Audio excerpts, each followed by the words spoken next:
Welcome guys. अभी हम लोग कार्य ऊर्जा और शक्ति यानी कि 11 फिजिक्स का 5वां चैप्टर जो है उसका एकदम बिल्कुल डिटेल एक्सप्लेनेशन एकदम करने वाले हैं नए एनसीईआरटी के हिसाब से हिंदी में।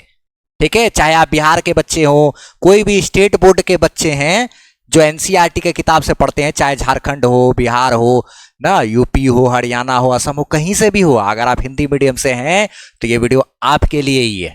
ठीक है, आपके लिए मैंने हिंदी में भी स्टार्ट किया है वन शॉट वगैरह का सारा सीरीज। ठीक है, पूरा एकदम इसका नोट्स वगैरह चाहिए होगा तो आप हमारा वेबसाइट पे चले जाइएगा, फ्री में आपको नोट्स मिलेगा, एकदम कोई पैसा नहीं, बुझे।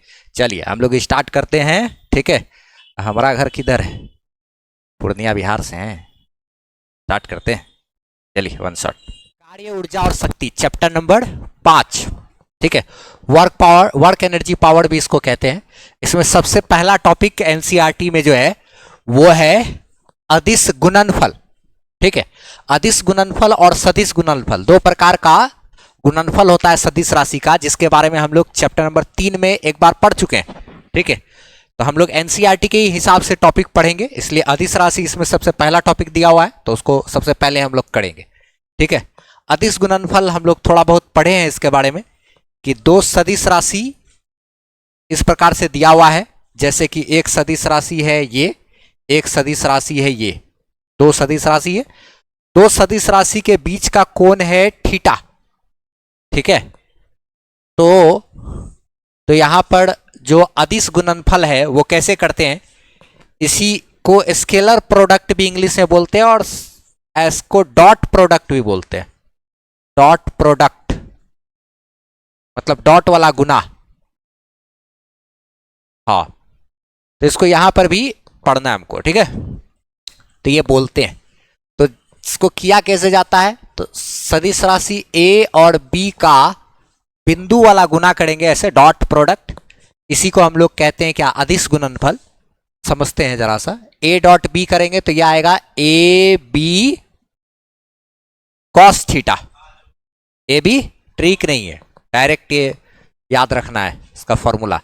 डॉट प्रोडक्ट का A B cos theta, cross वाला गुना होता, सदिश गुणनफल होता तो ए बी साइन थीटा लगता, लेकिन डॉट वाला का ही हमको इस चैप्टर में काम है।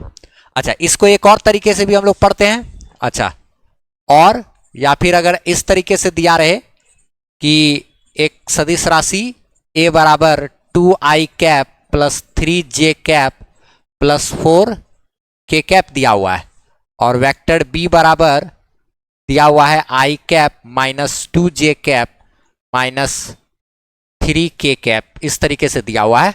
और तब इन दोनों का अगर डॉट प्रोडक्ट करना है, डॉट वाला गुना यानी कि अदिश गुणनफल करना है, तो वो भी हम सिखाए थे चैप्टर नंबर 3 में।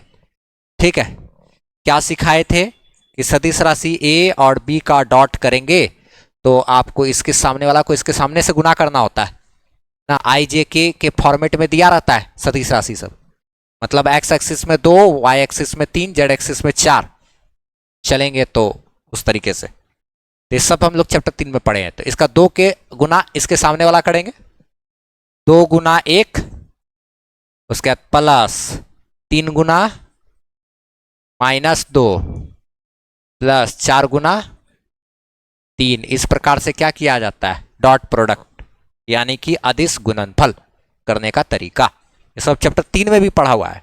समतल में गति जब पढ़े थे तो उसमें भी था सदिश राशि के, उसमें हम डिटेल में बहुत कुछ बता दिए थे। 2 गुना 1 ये हो गया 2, ये क्या माइनस 6 प्लस 4 तिया 12, तो ये हो गया 12 2 14, 14 में से 6 जाएगा तो 8, 8 इसका आंसर हो गया इस तरीके से। ठीक है, अच्छा एक आध चीज और सीखे थे हम लोग, यदि दो सदिश राशि ए और बी के रूप में दिया रहे, ये आई जे के रूप में दिया रहे दोनों, तो दोनों के बीच का कोण कैसे पता करेंगे। दो सदिश राशि के बीच का कोण यदि दोनों आई जे के रूप में दिया रहे तो कैसे पता करते हैं, ये भी चीज पर भी हम लोग टॉपिक पे बात किए थे, फिर भी उसको एक बार और रिकॉल करते हैं। देखो यहां एक क्वेश्चन करते हैं कि दो सदिश राशि के बीच का कोण बतलाना है जब वो लोग आई जे के रूप में लिखा रहे। ये सेम चीज हम लोग चैप्टर 3 में समतल में गति जब पढ़ रहे थे सदिश राशि, उसमें हम लोग ये चीज सीखे थे, वही चीज को वापस से यहाँ पे हम बता देते हैं। जैसे सदिश राशि ए डॉट बी बराबर, ठीक है, समतल में गति जो है उसको पढ़ा हुआ रहेगा अच्छे से, उसमें यहाँ अदिश वाला गुणनफल किया रहेगा, तो यहाँ इस चैप्टर में कोई दिक्कत नहीं आएगा, इसलिए ये चीज बताए थे। तो इस तरीके से हम लोग चूंकि जानते हैं एक बात कि ए डॉट बी बराबर होता है ए बी कॉस थीटा। अब इन दोनों के बीच का कोण चाहिए, ठीक है, तो ए डॉट बी करेंगे तो देखो कैसे निकालते हैं, सामने सामने वाला गुना करते हैं, तो 1 गुना 2 प्लस 2 गुना 4, हाँ 2 गुना 4, ठीक है, उसके बाद प्लस 3 गुना 6। इधर तो दोनों का डॉट वाला गुना हो गया आई जे के ग्रुप में। अब इधर का जो सामग्री है ये सब, इसको कैसे लिखते हैं?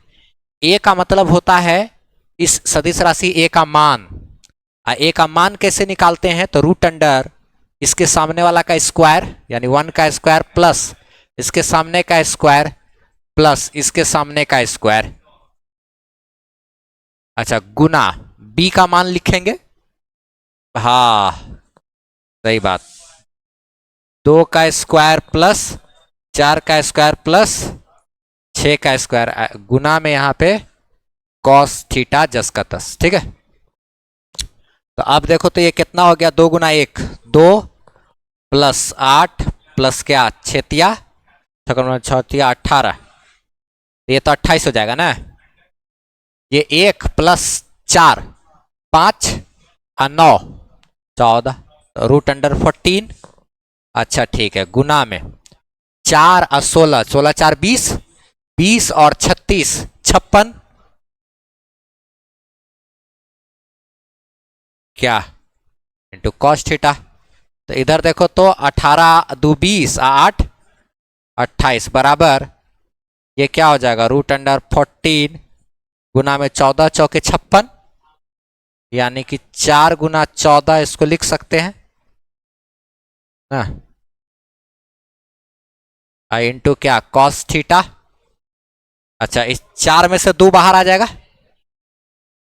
14 इंटू 2 28 आएगा। ये कैसे 28 आया उस पर भी हम लोग थोड़ा चर्चा कर लेते। ओह इससे सब समझ लेता है। देखो 28 बराबर ये रूट अंडर 14 गुना में 4 में से 2 बाहर निकल जाएगा और 14 जो है वो अंदर रहेगा, इंटू क्या कॉस थीटा। ये 14 4 है जो है उसमें से 2 बाहर आ गया और रूट अंडर ये 14 है ही। तो अच्छा अब देखो तो ये 28 बराबर रूट 14 क्या हो गया 14, हाँ इंटू गुना 2 इंटू क्या कॉस थीटा। तो 28 बराबर 14 दूना 28 कॉस थीटा, 28 भाग में आएगा 28 भागा 28 बराबर कॉस थीटा। तो ये क्या होगा 1 बराबर कॉस थीटा, देयरफॉर थीटा बराबर 0 डिग्री। तब ना कॉस थीटा का मान 1 आया, इसका मतलब थीटा क्या है 0 डिग्री, तब ना कॉस 0 का मान क्या होता है 1 होता है। तो ये सब चीजें, इसके बाद हम लोग को थोड़ा सा कार्य ऊर्जा परिमेय सीखना है, ठीक है, कार्य ऊर्जा परिमेय। तो ये जैसे अदिश गुणनफल में ये, फिर उसके बाद ये चीज के बाद तब हम लोग को आगे जानना है थोड़ा सा कि कार्य ऊर्जा परिमेय क्या होता है, ठीक है, कार्य ऊर्जा परिमेय। इसके अदिश गुणनफल में और भी बहुत सारा चीज का टॉपिक वगैरह है, ठीक है, ये पता रहने से 12th के मैथ में भी बहुत काम आता है, ये सब चीज 12th के मैथ में बहुत काम का है, ठीक है। थोड़ा इसको लिखा जाए पहले तब आगे हम लोग बात करते हैं। यहां तक पढ़े थे, यहां के बाद एक चीज देखा जाए, जैसे कि क्या हम लोग जाने थे कि अगर 2 सदिश राशि के बीच 90 डिग्री का कोण हो तो वैसे स्थिति में जो उनका अदिश गुणनफल आएगा ए डॉट बी बराबर ए बी कॉस थीटा, तो ए बी कॉस 90 डिग्री हो जाएगा। अगर 2 सदिश राशि के बीच का कोण कितना हो 90 डिग्री हो सकता है ना, मान लिया जाए एक सदिश राशि ए है एक सदिश राशि बी है, दोनों के बीच का कोण अगर 90 डिग्री, तो वैसे स्थिति में ए डॉट बी करेंगे तो ए बी कॉस 90 और कॉस 90 का मान होता है 0, तो कॉस 90 0 होता है, तो दोनों का डॉट प्रोडक्ट क्या आएगा 0 आएगा, अदिश गुणनफल 0 आ जाए। तो जब भी दो सदिश राशि के बीच 90 डिग्री का कोण हो तो उनका अदिश गुणनफल 0 होता है। क्यों? क्योंकि ए बी cos 90 लिखेंगे, 90 का cos 90 का मान क्या होता है? 0। अच्छा, आगे, यदि दो अदिश राशि आपस में लंबवत हो तो उनका अदिश गुणनफल 0 होगा। ठीक है, यही बात ना। यदि दो अदिश सदिश राशि आपस में लंबवत हो तो उनका अदिश गुणनफल क्या होगा? जैसे उदाहरण के लिए अगर आई डॉट जे किए तो आई मने एक्स एक्सिस के तरफ और जे मने क्या? वाई एक्सिस के तरफ। दोनों लंबवत है तो दोनों का डॉट क्या आएगा? 0। फिर जे डॉट के करेंगे अगर तो वाई एक्सिस जेड एक्सिस दोनों लंबवत है तो डॉट प्रोडक्ट 0। आई डॉट के करेंगे, दोनों लंबवत है एक्स एक्सिस और जेड एक्सिस, तो इनका अदिश गुणनफल भी क्या आएगा? 0। अच्छा, यहां पे अगर आई डॉट आई करेंगे तब 1 हो जाता है। जैसे नहीं याद होगा 2i cap plus 3j cap plus 4k cap, फिर इधर का i कैप प्लस 5 इस तरीके i j के, तो i को i से गुना करते थे सामने वाला को, तो i के सामने वाला क्या है? 1, इसके भी सामने 1, तो गुना करेंगे 1 गुना 1 क्या हो गया? 1। j के सामने भी 1, j के सामने भी 1, तो 1 गुना 1 क्या? 1। k के सामने भी 1, k के सामने भी 1, तो 1 गुना 1 1। या तो ऐसे भी सोच सकते थे i का मान क्या होता है? 1, फिर i का मान 1, और दोनों i मने दोनों x एक्सिस के तरफ है तो दोनों के बीच का कोण 0 डिग्री। तो ऐसे भी इसको लिख सकते थे 1 गुना 1 गुना cos 0, और तब भी क्या? 1, क्योंकि cos 0 भी होता है 1। ऐसे भी लिख सकते थे ना, तो डायरेक्ट लिखना जे जे करेंगे तो 1, के करेंगे तो 1, आई आई करेंगे तो 1, आई को आई से करेंगे डॉट तो 1, जे को जे से करेंगे तो 1, के को के से करेंगे डॉट तो 1। इस पर 12th के मैथ में खूब सवाल पूछता है। बिहार बोर्ड में 12th के मैथ पर ऐसा ऐसा ढेरी सवाल रहता है।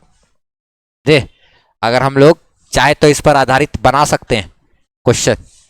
12th के मैथ का हर साल 7 गो 9 गो पूछता है। 2025 में 2009 गो पूछा था, ये सॉरी 9 ठो क्वेश्चन पूछा था 9 मार्क्स का, 7 गो ऑब्जेक्टिव था, एगो 2 मार्क्स वाला था, और सब बन जाएगा इससे। इस पर और क्रॉस वाला पढ़े थे हम लोग चैप्टर नंबर 3 में, आई क्रॉस जे करने से के आता है, जे क्रॉस के करेंगे तो ऐसे गोल चक्का करके बताए थे, तो सबसे बन जाएगा। खैर इसमें आगे देखो, और ये सब जो है ना 12th में खूब पूछता है। 12th के मैथ के लिए, 12th मैथ के लिए VBI है, फिक्स है ये पूछना, एकदम फिक्स्ड है ये, पूछना ही पूछना है इसको और इसको 12th के मैथ में। क्वेश्चन करवा दें? अच्छा चलो, ये हो गया ना, ठीक है। चलो, ये दोनों में क्या अलग अलग रहता है तो 0, एक जैसा रहेगा तो 1 है ना, डॉट करेंगे तो क्या। चलो देखो, इस पे हम लोग आधारित कुछ 12th का बोर्ड एग्जाम में मैथ में 2025 में जो क्वेश्चन पूछा था पुराना, वो हम करा दे रहे हैं। ठीक है, हर साल 8-9 नंबर का 9 नंबर का पूछा था, सब बनने वाला क्वेश्चन है। हम थोड़ा सा इसमें से कुछ करा दे रहे हैं। जैसे देखो, इसका मॉड मने क्या चाहिए? मॉड मतलब होता है उसका मान पूछ रहा है। ठीक है, तो कोई भी सदिश राशि रहता है और इसका ऐसे मॉड देने का मतलब उसका क्या बोलता है? मान निकालने। तो 1 नंबर में मान निकालेंगे कैसे? तो मान निकालने के लिए क्या करना पड़ता है? हर सदिश राशि के सामने वाला को स्क्वायर करते हैं, रूट करते हैं, ये सब पढ़ चुके हैं। रूट अंडर 1 का स्क्वायर प्लस -1 का स्क्वायर प्लस क्या? -3 का स्क्वायर। आई जे के तीनों के सामने में जो है उसका स्क्वायर करते हैं ना रूट में, तो पढ़ चुके हैं। तो ये हो गया 1 + 1 और प्लस क्या? 9, तो 9 2 11, रूट अंडर 11, क्या ये आंसर हो गया। ये सब 12th मैथ का है, जो हम लोग यहां पढ़े हैं उसके आधार पर वहां का भी बनेगा। इसमें भी वही है, मॉड मने उसका मान, और उस मान का क्या करना है? स्क्वायर करना है। ओ तो ठीक है, रूट अंडर 4 का स्क्वायर प्लस 3 का स्क्वायर, उसी का क्या करना है? होल स्क्वायर करना है। तो लो, 4 का स्क्वायर 16, 3 का स्क्वायर 9, स्क्वायर रूट खत्म हो जाता है, तो 16 9 25, तो आंसर क्या आया? 25। एक तो आराम से बनता है सब। तीसरा नंबर, इसका क्या करना है? डॉट करना है। तो 7 गुना 1 7, उसके बाद प्लस -8 गुना -j, -8 गुना -1, तो प्लस 1, 8 8 8 प्लस 8 माइनस 8 गुना माइनस 1 क्या हो जाएगा? प्लस 8। फिर 9 गुना 1 9, तो ये कितना हो गया? 8 7 15, 9 24। क्या देखते हैं? इसका क्वेश्चन सब कितना आसान आसान दिया है। 12 में 9 को क्वेश्चन पूछा था, 9 को में 5 को करा दिए। अरे रुको ना, कर लेना, रुको, छापने के चक्कर में रहता है खाली। आई डॉट आई सेम रहेगा तो 1, तो ये कितना हो गया? 1। अच्छा, plus J dot J same है तो 1, प्लस आई डॉट जे अलग अलग है तो 0, अलग अलग है तो 0, सेम है तो 1 1 2 3, 3 आंसर हो गया। फिर उसके बाद इधर वाला में डॉट करेंगे वही चीज, तो 11 गुना 1 11, प्लस 1 गुना 1 1, प्लस 1 गुना 11 11 11 11 22 21 आंसर। तो ऐसे करके बनता है इसमें सवाल सब, ये और ये लिखा जाए। उसके आगे बात करेंगे हम लोग कार्य ऊर्जा परिमेय। ठीक है, कार्य ऊर्जा परिमेय क्या होता है? क्या कहता है कि कोई भी वस्तु पर किया गया जो कार्य है, ठीक है, कोई भी वस्तु पे किया गया कार्य उसके गतिज ऊर्जा में परिवर्तन के बराबर होता है। जैसे कोई भी वस्तु है, कोई भी वस्तु है, उसके ऊपर इस तरीके से कार्य करेंगे धकेल करके उसको, तो उस पर किया गया कार्य उसके गतिज ऊर्जा में परिवर्तन के बराबर होता है। ठीक है, तो हाँ लिख लेना है दोबारा। चलो तो ठीक है, जैसे ये वस्तु है इसको धकेलेंगे तो यहां से यहां जाएगा, तो कार्य बराबर फाइनल गतिज ऊर्जा माइनस शुरू वाला गतिज ऊर्जा बदलाव के बराबर होता है। इसके बाद हमको खास चीज सीखना है कि कार्य क्या होता है। ठीक है, ये बहुत ही इंपॉर्टेंट चीज है एकदम, VBI। ठीक है, 12th में भी इसका काम पड़ेगा, 12th में भी इसका काम पड़ेगा। अब देखो कार्य जो होता है वो क्या है, तो कोई भी किसी भी वस्तु में के ऊर्जा में परिवर्तन करने की विधि ही कार्य। किसी भी वस्तु के क्या ऊर्जा में परिवर्तन करने की विधि कार्य। ठीक है, कार्य निकालने का जो तरीका होता है वो हम लोग को सीखना यहां पे बहुत जरूरी है। वही चीज का काम पड़ता है 12th में। कार्य कैसे निकालते हैं, कोई भी कार्य करेंगे तो वो कैसे निकालेंगे, तो वो देखो वही चीज हम लोग सीखेंगे जरा। ठीक है, किसी भी वस्तु के ऊर्जा में बदलाव का एक तरीका ना, method of transfer of energy ना, एनर्जी को ट्रांसफर करने का एक तरीका, एक वस्तु से दूसरे वस्तु में ऊर्जा को ट्रांसफर करने का तरीका भी, ऊर्जा का स्थानांतरण करने का तरीका ही कार्य। एक वस्तु से दूसरे वस्तु में ऊर्जा का स्थानांतरण करने का तरीका होता है। इसको ऐसे भी लिख सकते हैं हम लोग, तो क्या लिखे कि एक वस्तु से दूसरे वस्तु में ऊर्जा का स्थानांतरण करने की विधि एक कार्य है। हम लोग अगर किसी वस्तु के ऊपर ऐसे बल लगा करके इसको चला दिए तो उसमें क्या किए, ऊर्जा का स्थानांतरण किए, उसमें ऊर्जा दिए ना। एक वस्तु से दूसरे वस्तु में ऊर्जा का ट्रांसफर करने का तरीका भी हमारा क्या है, कहलाता है, कार्य कहलाता है। अच्छा एक बात और, कार्य दो प्रकार से निकलता है। एक होता है अगर अचर बल है कोई, यानी ऐसा बल नहीं, ऐसा बल जो कि बदलता नहीं हो, फिक्स है, कांस्टेंट फोर्स ना। कैसा, work done by constant force, मतलब नहीं बदलने वाला फोर्स के कारण वर्क। और एक होता है work done by variable force ना, बदलने वाला फोर्स, ऐसा फोर्स जिसका मान बदल रहा है बार बार, उसके कारण कार्य कैसे निकालते हैं। और एक ऐसा फोर्स जिसके जो कि लग रहा है किसी वस्तु पर और उस फोर्स का मान बदल नहीं रहा है, तो उसके कारण कैसे कार्य निकालते हैं, यही दो चीज हमको सीखना जरूरी है, 12th में काम देता है बहुत ज्यादा। कार्य का जो फंडा है, साधारण भाषा में अगर बोला जाए तो कार्य क्या है? एक वस्तु से दूसरे वस्तु में ऊर्जा का स्थानांतरण करने का तरीका, एक वस्तु से दूसरे वस्तु में ऊर्जा देने का तरीका हो गया। दूसरा बात, इसको अगर हमको ज्ञात करना है कि कार्य कितना होगा तो दो तरीके से करते हैं। एक तो किसी वस्तु पर अगर ऐसा बल लग रहा है जो कि फिक्स है, 5 न्यूटन, तो 5 न्यूटन बल लग रहा है फिक्स, तो उसके कारण कार्य कैसे निकालेंगे। और अगर ऐसा हो रहा है कि अभी 5 न्यूटन 10, 15, 20, 25, 50 धीरे धीरे बल का मान बढ़ रहा है, तो अब उसके कारण कार्य कैसे निकालेंगे। यही दो चीज का काम 12th में पड़ता है और बहुत ज्यादा इस्तेमाल होता है, ठीक है, चैप्टर नंबर 2 में, 12th में। तो वो चीज अब हम लोग सीखते हैं। पहला number work done by constant force, यानी कि कौन सा जो अचर बल है उसके कारण कार्य, अचर बल के कारण कार्य। तो अचर बल के कारण कार्य अगर निकालेंगे, अचर बल के कारण, तो यानी कि क्या, कांस्टेंट का मतलब नहीं बदलने वाला, नहीं बदलने वाला, हाँ बल ना, नहीं बदलने वाले बल के कारण कार्य निकालना है। तो देखो बहुत सिंपल तरीका से निकालते हैं, समझते हैं हम लोग।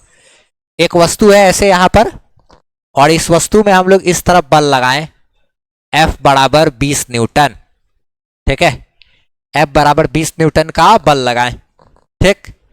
तो बल लगाए हैं और यह बल जो है ऐसे क्षैतिज से, इससे क्या हो रहा है, थीटा बराबर 60 डिग्री, कितना, हाँ 60 डिग्री का कोण बना रहा है मान लो, ठीक है।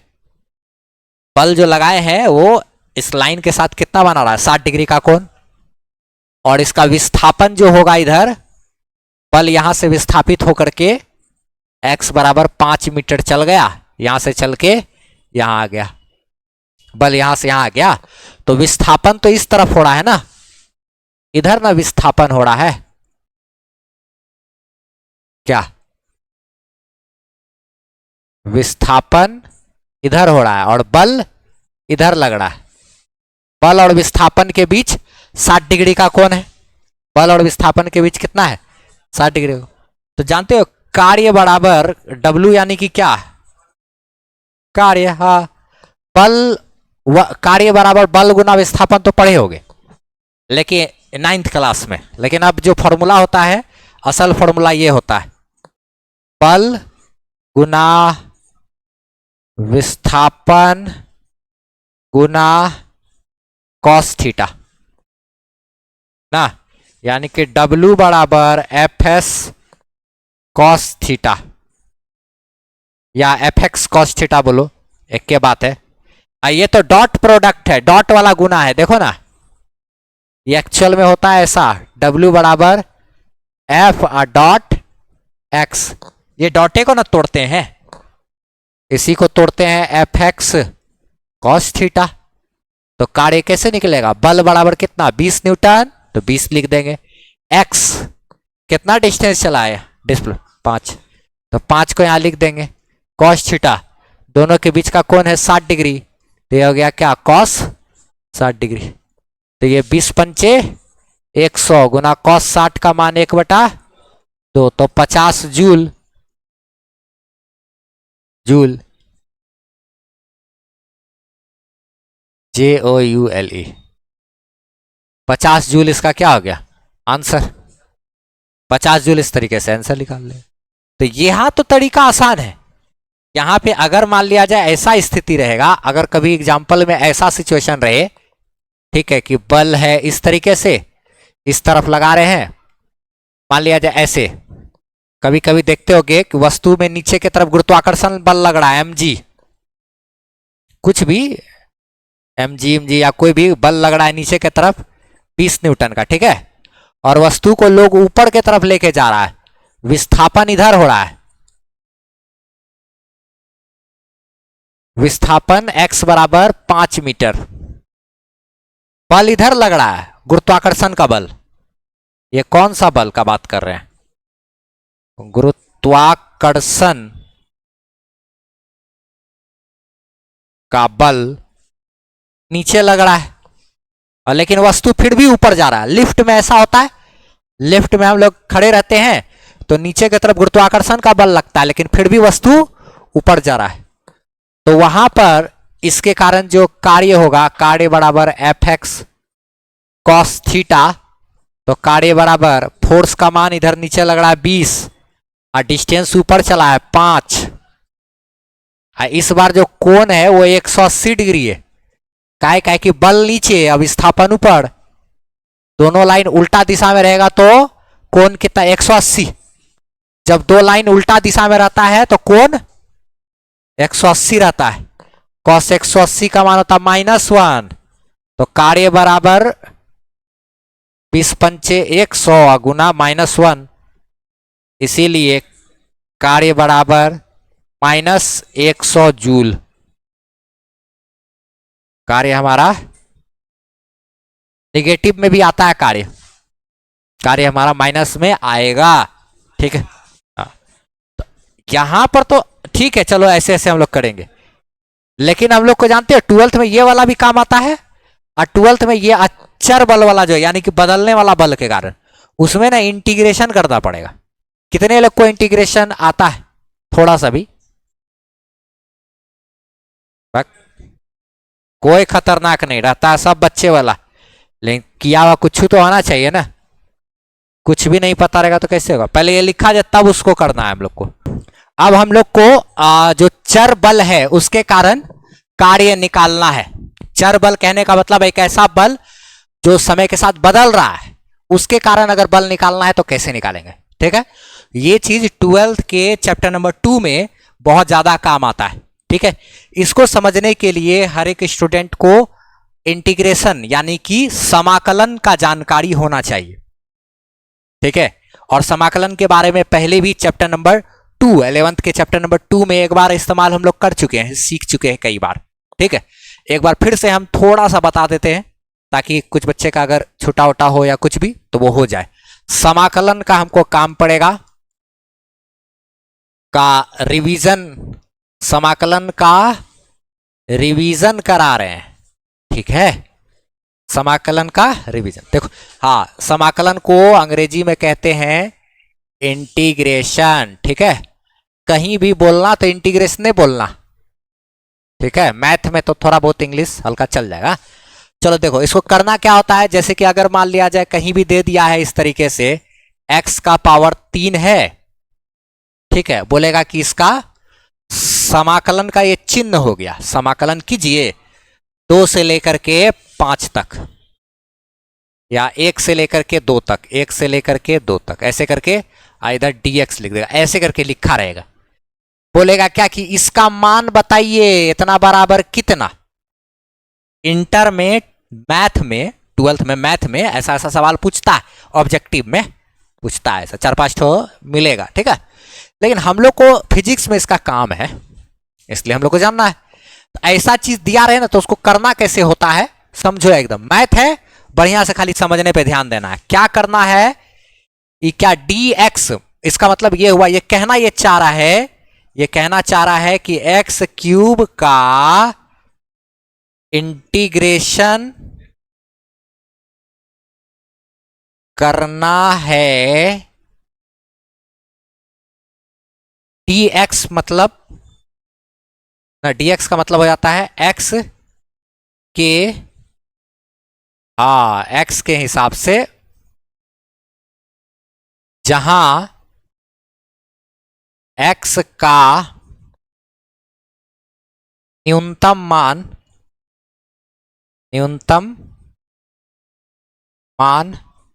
1 है तथा अधिकतम मान 2 है। यही चीज का मतलब होता है ना। हमको x क्यूब का समाकलन करना है, इंटीग्रेशन करना है, dx बने x के हिसाब से जहां x का न्यूनतम मान 1 और अधिकतम मान 2, x का न्यूनतम मान 1 और अधिकतम मान तो और देखो समाकलन करते कैसे हैं, बहुत आसान तरीका है, कोई भारी चीज नहीं है ये। बस सबसे पहले क्या करना है, x के हिसाब dx मने x के हिसाब से करना है। तो देखेंगे x के पावर में कितना है, 3 है, तो dx जो रहता है ना, d के बाद जो रहता है उसी का पावर देखते हैं खाली। अगर यहां पे m रहता, p रहता तो उस सब का पावर नहीं देखते, d के बाद जो है उसी का पावर देखते हैं। ठीक है, चलो देखो x का पावर में 3 है, ठीक है, इसको क्या करेंगे, पावर में 1 जोड़ना है और जोड़ के जितना आया उतना से भाग दे देना। पावर में 1 जोड़ना है, जोड़ के जितना आएगा उतना से उतना से ही हमको भाग दे देना, बुझे बात। अच्छा, उसके बाद ऐसे एक डब्बा बना देना है, उसके बाद 1 और 2 को लिख देना है, जो लिमिट है इसका, न्यूनतम मान नीचे और अधिकतम मान ऊपर। ठीक है, यहां पे ऐसे कर। अब इसको गणित की तरह देखो कैसे सॉल्व करना है। x का पावर 4 भागा 4। अब देखो यहां पर इसका काम अब शुरू होता है। इसका काम क्या होगा, तो देखो इस बार x के जगह पे ऊपर वाला बैठा देंगे, फिर माइनस करेंगे, फिर x के जगह पे नीचे वाला बैठाएंगे, यही बस समझ लेना। हा? देखो 5 क्लास का बच्चा भी कर लेगा ये। x के जगह पे 2 बैठाएंगे तो 2 का पावर 4 भागा 4, उसमें से घटाएंगे, x के जगह क्या बैठाएंगे अब 1, तो 1 का पावर 4 भागा 4, क्या 1 का पावर 4 भागा 4, तो 2 का पावर 4 मने 2 दूना 4 दूना 8 दूना 16, तो ये हो गया 16 भागा 4 माइनस 1 भागा 4, तो ये घट के कितना हो गया 15 भागा 4। आंसर क्या, तो ये हो जाएगा 7.5, और 7.5 का आधा 7 का आधा 3.5 होता है, और उधर 25, हाँ 75, 3.75, वेरी गुड, 3.75, इतना हमारा आंसर हो गया। समझे बात। इसको पहले लिखा जाए और उसके बाद हम एक बनाने के लिए देते हैं, ये बन जाएगा तो समझना कि हो गया एक्स स्क्वायर, ठीक है, dx है, और यहां पे 2 से लेकर के 5 तक है। इसको बनाना है, इसका मान बताना है कि ये बराबर होगा कितना। ठीक है, तो पहले इसको लिखना है, फिर ये बनाना है, तब हम लोग चर बल के कारण कार्य निकालना सीखेंगे। ठीक है, चलो अब हम लोग इसको सॉल्व करते हैं। ठीक है, पावर में 1 जोड़ेंगे तो +1, उसके बाद 2 से कहां तक 5 तक, तो ये होगा x का पावर 3/3, 2 से 5 तक, तो अब x के जगह 5 बैठाएंगे, तो 5 का पावर 3/3 माइनस 2 का पावर 3/3, तो ये कितना होगा देखो तो 25 125/3, 125/3 माइनस 2 दूना 4 दूना 8/3, 8 7 15 25 होता है, तो 117/3, 39 बार में कट गया, क्या 39 इसका आंसर हो गया। ठीक है, यहां पे ये 8 कैसे आया, 2 का पावर 3 है ना, मतलब 2 गुना 2 गुना 2 है, तो 2 दूना 4 दूना 2 दूना 4 और 4 दूना, वही चीज वहां डाले। चलो अब हम लोग आगे बढ़ते हैं। चर बल के कारण अगर कार्य निकालना है तो कैसे निकालेंगे वो सबको समझते हैं। इसको एग्जाम्पल के माध्यम से ही हम लोग समझ पाएंगे। जैसे मान लिया जाए, यदि दे दिया है तुमको समीकरण दिया हुआ है, यदि ऐसे दिया हुआ है, f बराबर दिया हुआ है, मान लो यही सब कर देते हैं एक्स स्क्वायर, ठीक है, जहां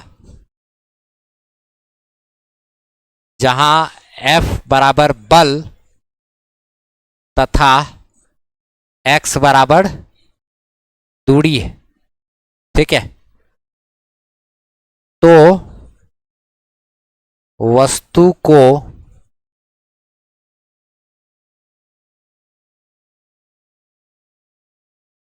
x बराबर 2 मीटर से x बराबर 5 मीटर तक ले जाने में किया गया कार्य बतलाएं। देखो क्या बोल रहे हैं कि बल का एक्स के साथ समीकरण दिया हुआ है, दूरी के साथ। यानी ये समीकरण ये कहता है कि यदि जब x बराबर 0 है तो बल का मान 0 है, जब x बराबर 1 है तो बल का मान 1, जब x बराबर 2 हो गया तो बल का मान 2 दूना 4, जब x बराबर 3 मीटर पे गया, वस्तु को खींच के लेके जा रहे हैं, जब x बराबर 3 मीटर पे गया तो 3 तिया 9 हो गया, 4 मीटर पे गया तो 16 न्यूटन का बल। तो हमको बताना यह है कि यदि वस्तु को कहां से कहां तक लेकर के गए हैं, तो वस्तु को x बराबर 2 मीटर से खिसका के x बराबर 5 मीटर तक लेके गए। x बराबर 2 मीटर से खिसका के कहां तक, x बराबर 5 मीटर तक, इतना इधर लेकर के गए।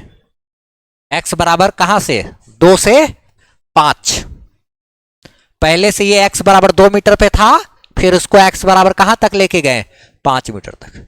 जब x बराबर 2 मीटर पे था तो बल लग रहा होगा कितना, यहां पे बल कितना लग रहा होगा बताओ तो, 2 दूना 4 न्यूटन। यहां पे कितना लग रहा होगा, 25 न्यूटन लगता होगा ना। यानी बल बदल रहा है ना, बल बदला।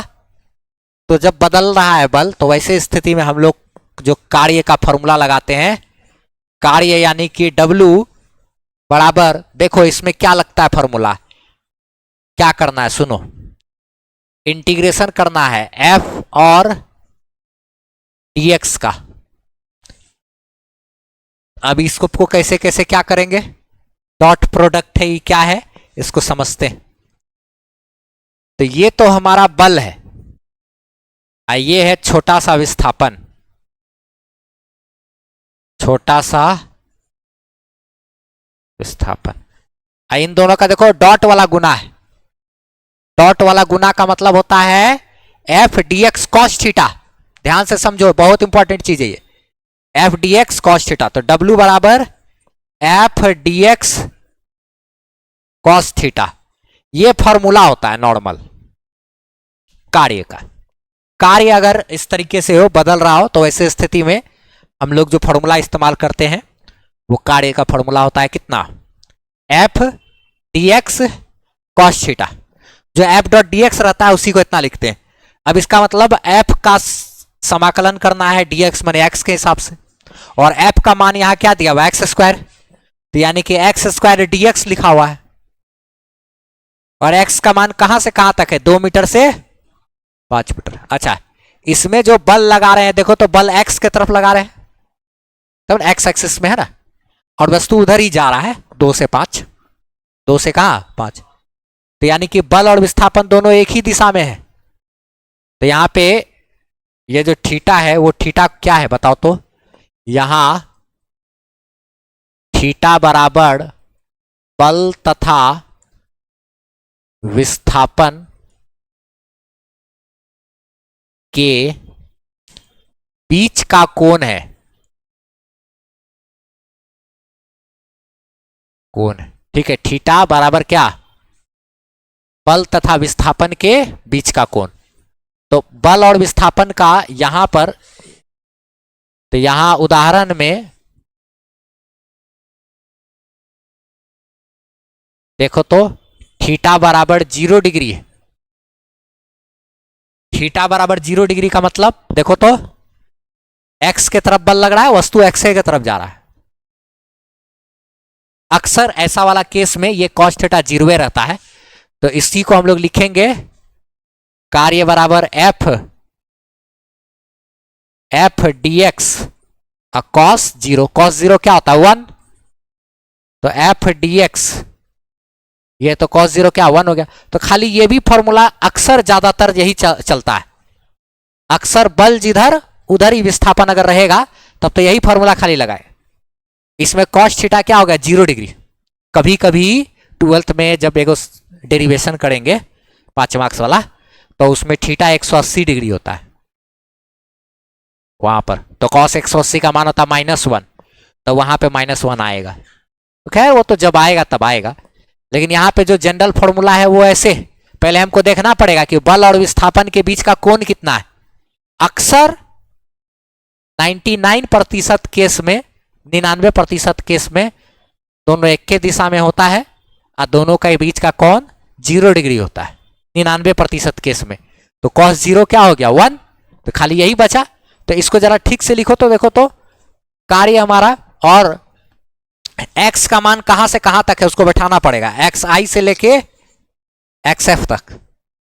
देखो इसमें जरा सा कार्य, बल के जगह पे क्या है समीकरण, देखो तो x², तो बल के जगह पे तुमको क्या लिखना पड़ेगा भाई, पहले x², फिर क्या dx, और कहां से कहां तक है देखो तो 2 से लेके 5 तक, तो ये बैठाना पड़ेगा 2 से लेके 5 तक। बस इसको तो हल करना आता ही है, अभी ना सॉल्व किए हैं। x² 2 से 5 तक, x² 2 से 5 तक कितना आया हल करके 39, तो आंसर क्या हो जाएगा इसका 39 जूल आंसर। इसी में एक और सवाल देगा, मान लिया जाए ऐसा सवाल दिया, खाली दे दिया है कि F बराबर दे दिया है, मान लिया जाए एगो सवाल हो गया इसी जैसा, हम लोग समाकलन का एक कॉपी कर देते हैं, x³ है 1 से 2 मीटर, ठीक है, F बराबर दे दिया x³, ठीक है। यदि F बराबर x³ तो x बराबर 1 मीटर से x बराबर 2 मीटर तक ले जाने में किया गया कार्य क्या होगा, ठीक है। तो बस हल करेंगे इसको आराम से। क्या करना है, कुछ नहीं, कार्य का एफ dx लिखना है, कहां से कहां तक, 2 से 1 से 2 तक, 1 से एफ का मान लिख देंगे, क्या है एफ के जगह पे x का पावर 3 dx, कहां से कहां तक 1 से लेके, और इसको तो अभी अभी हल किए, इसको तो अभी अभी हल किए, कहां किए हल, देखो तो यही कहीं हल किए थे ना, x का पावर 3, 1 से लेके कहां तक 2 तक, कितना आया 3.75, वही लिख देंगे।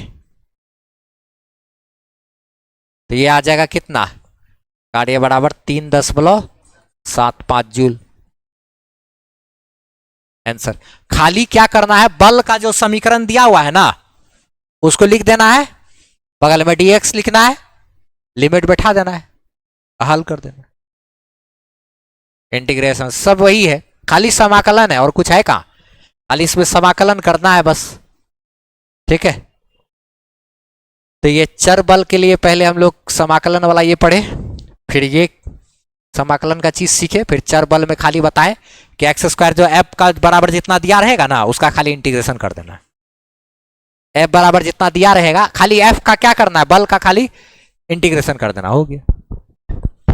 अब हम लोग को कार्य हो गया, हमारा कार्य हम लोग निकालना सीख गए, ठीक है। अब हम लोग जो कार्य में 2 तरह का जो बल रहता है उसके कारण किस तरीके से हम लोग निकालते हैं, दोनों बल के कारण, अगर बल एक समान है तो उसके कारण fx cos थीटा, और अगर बल जो है एक समान नहीं है बदल रहा है तो उसके लिए इंटीग्रेशन करते हैं, समाकलन करते हैं, f dx xi से लेके xf तक इंटीग्रेशन करते हैं, उसका काम हम लोग को 12th में बहुत ज्यादा है, चैप्टर 2 में, ठीक है।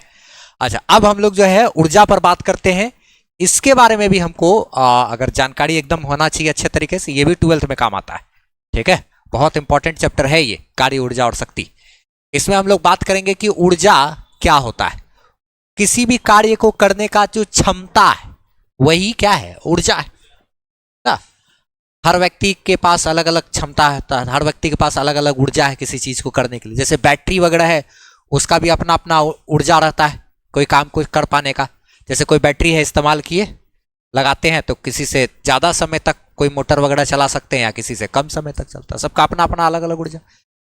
ऊर्जा जो है इसका एसआई मात्रक जूल होता है, इसका सीजीएस मात्रक अर्ग होता है। सीजीएस मात्रक और एसआई मात्रक में फर्क क्या है हम लोग चैप्टर नंबर 1 में पढ़े, ठीक है। जैसे अगर कोई चीज को वजन को नापते हैं किलोग्राम में तो वो एसआई मात्रक है जिसको दुनिया का हर देश समझता है, लेकिन अगर ग्राम में नापेंगे तो सीजीएस मात्रक, सी मतलब सेंटीमीटर, जी मतलब ग्राम, एस मतलब सेकेंड, सेंटीमीटर ग्राम वाला मात्रक है। तो खैर उसी प्रकार से जैसे 1 किलोग्राम बराबर 1000 ग्राम होता है, सेम उसी तरीके से 1 जूल बराबर 10 का पावर 7 अर्ग होता है, यानी 1 जूल बराबर 1 करोड़ अर्ग, 10 का पावर 7 1 करोड़ हुआ। तो ये ऊर्जा क्या है, किसी भी कार्य को करने की क्षमता है, इसका मात्रक जूल होता है ना। अर्ग भी चलता है ना, 1 जूल बराबर इतना अर्ग।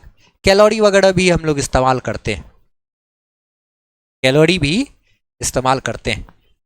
अच्छा, अदर यूनिट अगर बात करें तो हीट वगैरह के केस में गर्मी में उष्मीय ऊर्जा के लिए इस्तेमाल होता है अदर यूनिट, अदर मात्रक जो है एक दूसरा कैलोरी भी होता है, कैलोरी भी होता है।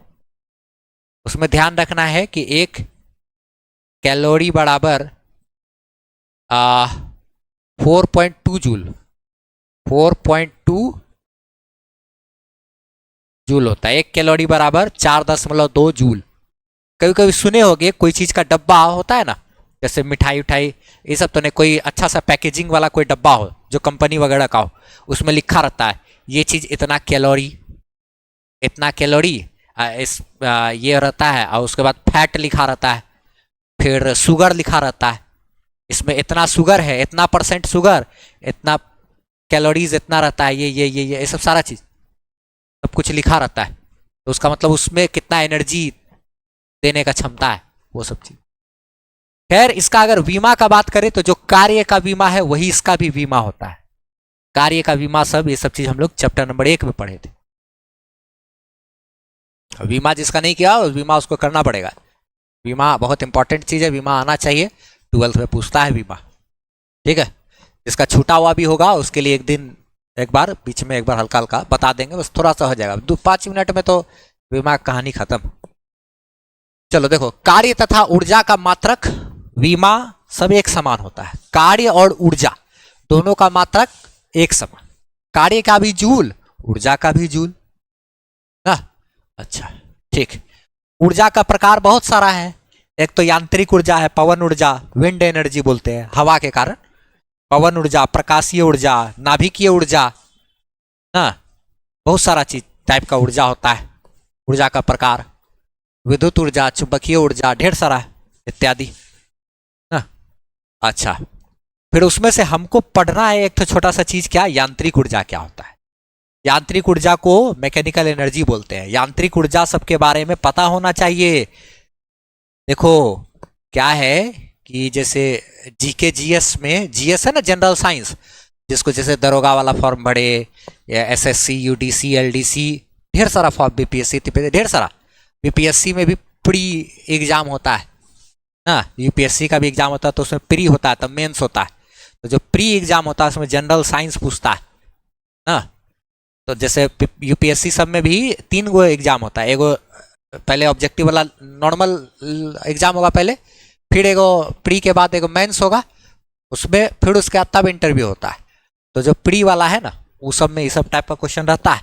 जैसे पूछ दिया यांत्रिक ऊर्जा जो है उसका 2 प्रकार में क्या है, एक तो गतिज ऊर्जा और क्या स्थितिज ऊर्जा। तो यदि कोई वस्तु जमीन से कुछ ऊंचाई पर है और रुका हुआ है तो उसमें आता है स्थितिज ऊर्जा, ठीक है। चल रहा है तो गतिज ऊर्जा। दोनों काम हो रहा है तो स्थितिज ऊर्जा, गतिज ऊर्जा दोनों रहेगा। जैसे एरोप्लेन है, एरोप्लेन के पास कौन सा ऊर्जा होता है, यांत्रिक ऊर्जा।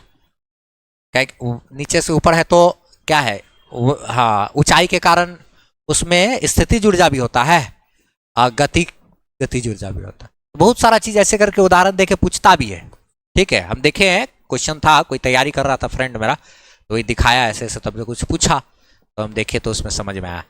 तो ये सब चीज का जानकारी थोड़ा थोड़ा सब कुछ होना चाहिए, इससे क्या होगा, जनरल कंपटीशन में काम देगा। जीके जीएस वाला हिस्सा में, जीएस वाला हिस्सा तुम्हारा मजबूत रहेगा। ठीक है, जनरल साइंस है, ये सब जानकारी होना चाहिए। ठीक है, अच्छा, यांत्रिक ऊर्जा का ही प्रकार है गतिज ऊर्जा और स्थिति। यांत्रिक ऊर्जा क्या हुआ, कोई भी वस्तु के क्या क्या स्थिति है उसके कारण जो वस्तु में ऊर्जा होती है, या फिर वस्तु के चलने के कारण जो उसमें ऊर्जा होती है। ये दोनों ऊर्जा को यांत्रिक ऊर्जा कहते हैं। जैसे अगर मान लिया जाए जमीन है, और जमीन है अभी यहां पे रखे हुए हैं, ये जमीन है मान लो। अच्छा, अब अगर यहां पर हम वस्तु को लेके आए तो इसमें एक स्थितिज ऊर्जा आ जाएगी, क्योंकि इसका स्थिति बदल दिए, रुका हुआ है, स्थिति बदल दिए, अब इसमें स्थितिज ऊर्जा है, यानी छिपा हुआ ऊर्जा है। जैसे छोड़ेंगे तो ये भाग गया। हाँ, इसका मतलब जब तक यहां पकड़े हुए थे तब तक इसके पास कुछ ऊर्जा छिपा हुआ था, और वो किस कारण आया, इसकी स्थिति में परिवर्तन के कारण। इसका स्थिति पहले ये था तो नहीं था, लेकिन जैसे ही यहां लेके आए तो अब इसमें कुछ स्थितिज ऊर्जा आ गई है। तो इस स्थितिज ऊर्जा किसका प्रकार है, यांत्रिक ऊर्जा का। अभी वस्तु रुका हुआ है लेकिन यहां से कुछ ऊंचाई पर है, तो इसमें यांत्रिक ऊर्जा है। और यांत्रिक ऊर्जा में कौन सा ऊर्जा, स्थितिज ऊर्जा। हाँ, गुरुत्वाकर्षण बल ऊर्जा नहीं है, गुरुत्वाकर्षण बल के कारण किसी वस्तु में ऊर्जा आता है, बल के कारण किसी वस्तु में ऊर्जा उत्पन्न होती है। ये कहें उत्पन्न क्या होना, मतलब वस्तु में जो ऊर्जा है कहां से आया, तो उसका भी कारण है। देखो ऊर्जा कैसे आता है, समझो, ध्यान से समझो। जैसे ये जमीन है, ये वस्तु को यहां रख दिए, अब वस्तु के ऊपर कार्य करके हम वस्तु को थोड़ा उठा दिए। हम जो कार्य किए वही कार्य वस्तु के स्थितिज ऊर्जा के रूप में जमा हो गया। हम लोग कार्य करके किसी वस्तु में ऊर्जा देते हैं। ठीक है, तो हम लोग कार्य किए, कार्य करके इस वस्तु को जो ऊपर लेकर के गए, तो जितना कार्य करेंगे ना, अगर निकालोगे, कैलकुलेट करोगे, तो कार्य निकालने आता है हम लोग को, तो कार्य अगर निकालोगे ना तो वस्तु का स्थितिज ऊर्जा के बराबर आएगा। करके देखेंगे हम लोग अभी। ठीक है, वस्तु को उठा के यहां तक लाने में जितना कार्य करना पड़ता है वही वस्तु की स्थितिज ऊर्जा है। ठीक है, गुरुत्वाकर्षण के कारण जो स्थितिज ऊर्जा किसी वस्तु में आती है वो क्या होता है, तो किसी वस्तु को पृथ्वी के सतह से ना उठा करके किसी बिंदु तक ले जाने में जितना कार्य करना पड़ता है वही कार्य वस्तु का गुरुत्वाकर्षण स्थितिज ऊर्जा कहलाती है। वही गुरुत्वाकर्षण का स्थितिज ऊर्जा में परिवर्तन हो जाएगा। कार्य ही ऊर्जा का रूप लेता है, कार्य करने से ही वस्तु में ऊर्जा आ जाती है। ध्यान रखना, हम लोग जितना कार्य, अगर कार्य निकालेंगे, कार्य निकालने आता हमको, कैसे निकालने आता, वस्तु का अगर वजन है m, मास है m, द्रव्यमान m है, तो इस पे नीचे की तरफ बल लगता है mg, और हम लोग नीचे बल लगा और वस्तु को विस्थापन करके h ऊंचाई तक लेके गए, तो बल गुना विस्थापन, बल हो गया क्या, mg, अब विस्थापन क्या है, h, तो बल गुना विस्थापन अगर करेंगे तो mg और h, mg h सुने होगे, कोई बात करेंगे, अभी तो स्थिर से बात करेंगे, तो बीच में सवाल कर दिए तो हम थोड़ा ऐसे बता रहे। लेकिन बात यहां यही होता है कि किसी भी वस्तु में जो स्थितिज ऊर्जा आती है वो हम लोग जो कार्य करते हैं ना, गुरुत्वाकर्षण बल के उल्टा दिशा में बल लगा करके जो कार्य किए और कार्य करके वस्तु को जो एक जगह से दूसरे जगह तक ले गए, वही कार्य हमारा इस वस्तु के स्थितिज ऊर्जा के रूप में संचित हो जाएगा। ठीक है, तो एक बात ध्यान रखना है कि ये सब बहुत काम का चीज है, ऐसा नहीं है कि मतलब खाली यहां पर जो ये सवाल पूछे, ये बहुत काम का चीज है ना। कार्य ही स्थितिज ऊर्जा में परिवर्तित होता है, ये जानकारी रहेगा ना तो 12th में चैप्टर 2 में दिक्कत नहीं होगा। ठीक है, हम लोग करेंगे वहां बहुत सारा काम है, सब सीखेंगे अभी। तो हम क्या बोल रहे हैं कि किसी भी वस्तु के स्थिति या उसके गति के कारण जो वस्तु में ऊर्जा होती है उसी ऊर्जा को यांत्रिक ऊर्जा कहते हैं। ये दो प्रकार का होता है, गतिज ऊर्जा और स्थितिज ऊर्जा। गतिज ऊर्जा जो होगा वो गति के कारण आएगा, और स्थितिज ऊर्जा स्थिति कौन सा है उसके कारण आएगा। गतिज ऊर्जा यानी कि काइनेटिक एनर्जी कैसे आता है? किसी वस्तु के में उसके गति के कारण संचित ऊर्जा ही गतिज ऊर्जा है। किसी वस्तु में उसके गति के कारण जो ऊर्जा आता है गतिज ऊर्जा, और काइनेटिक एनर्जी। इसका फॉर्मूला क्या होता है? हाफ एम वी स्क्वायर, 1/2 गुना द्रव्यमान गुना क्या? स्पीड यानी कि चाल का स्क्वायर। ये मेरा क्या है? चाल है, और ये मेरा क्या है? द्रव्यमान है। वस्तु का द्रव्यमान गुना चाल का स्क्वायर। जैसे एक वस्तु है, इसका वजन है 2 kg, ठीक है, तो इसमें गतिज ऊर्जा कितना होगा? 1/2 गुना इसका द्रव्यमान 2 kg गुना इसका चाल है, चल रहा है 5 मीटर पर सेकंड, तो चाल का स्क्वायर कर देंगे, तो 2 से 2 कट गया, खाली 25 जूल। अब हमको बहुत ही इंपॉर्टेंट चीज समझना है कि गतिज ऊर्जा को K से सूचित करते हैं और संवेग को P से। संवेग का मतलब होता है क्या? mv, संवेग, द्रव्यमान गुना वेग, संवेग कहलाता है। mv उसका फॉर्मूला है। तो वो संवेग और गतिज ऊर्जा के बीच क्या संबंध होता है? संवेग का भी फॉर्मूला होता है, चूंकि संवेग P बराबर होता है क्या होता है? mv, इसको समीकरण 1 बोलो, और गतिज ऊर्जा बराबर 1/2 mv स्क्वायर, इसको समीकरण 2 बोलो। बहुत इंपॉर्टेंट चीज है ये, 12th क्लास में एकदम भारी इस्तेमाल है इसका, जो हम फॉर्मूला भी निकालने वाले हैं। यदि हम समीकरण 1 का स्क्वायर करके समीकरण 2 में भाग दे दे तो देखो क्या होगा। समीकरण 1 का स्क्वायर करना है, अब बटा समीकरण 2 करना है, यानी इधर क्या हो जाएगा? p² k बराबर इधर m² v², अब भागा क्या? 1/2 mv स्क्वायर, जस का तस, नीचे वाला k वाला उधर वैसे रह जाएगा, ऊपर वाला का स्क्वायर हो गया। तो अब यहां पे देखो तो क्या होगा? ये v² से v² कट जाएगा, m से एगो m कट जाएगा, m से एगो m कट जाएगा, तो क्या बचेगा? देखो तो p² k बराबर 2, ऊपर में एगो m है और नीचे से 2 ऊपर चला जाएगा तो 2m हो जाएगा। तो देखो तो p² बराबर 2m के, तो p बराबर कितना हुआ? √2m के। बहुत VBI फॉर्मूला है ये, इतना सोच भी नहीं सकते, उससे कहीं गुना ज्यादा, अभी अंदाजा भी नहीं लगा सकते, क्या कि बहुत ज्यादा भर भर के इसका इस्तेमाल है। जे पढ़ेंगे हम लोग। हाँ चलो यहां से समझना हम लोग को। ए हीरो देखा जाए, अब यहां समझते हम लोग, बात करते हैं। हाँ इंपॉर्टेंट चीज है ये, बहुत एकदम VBI।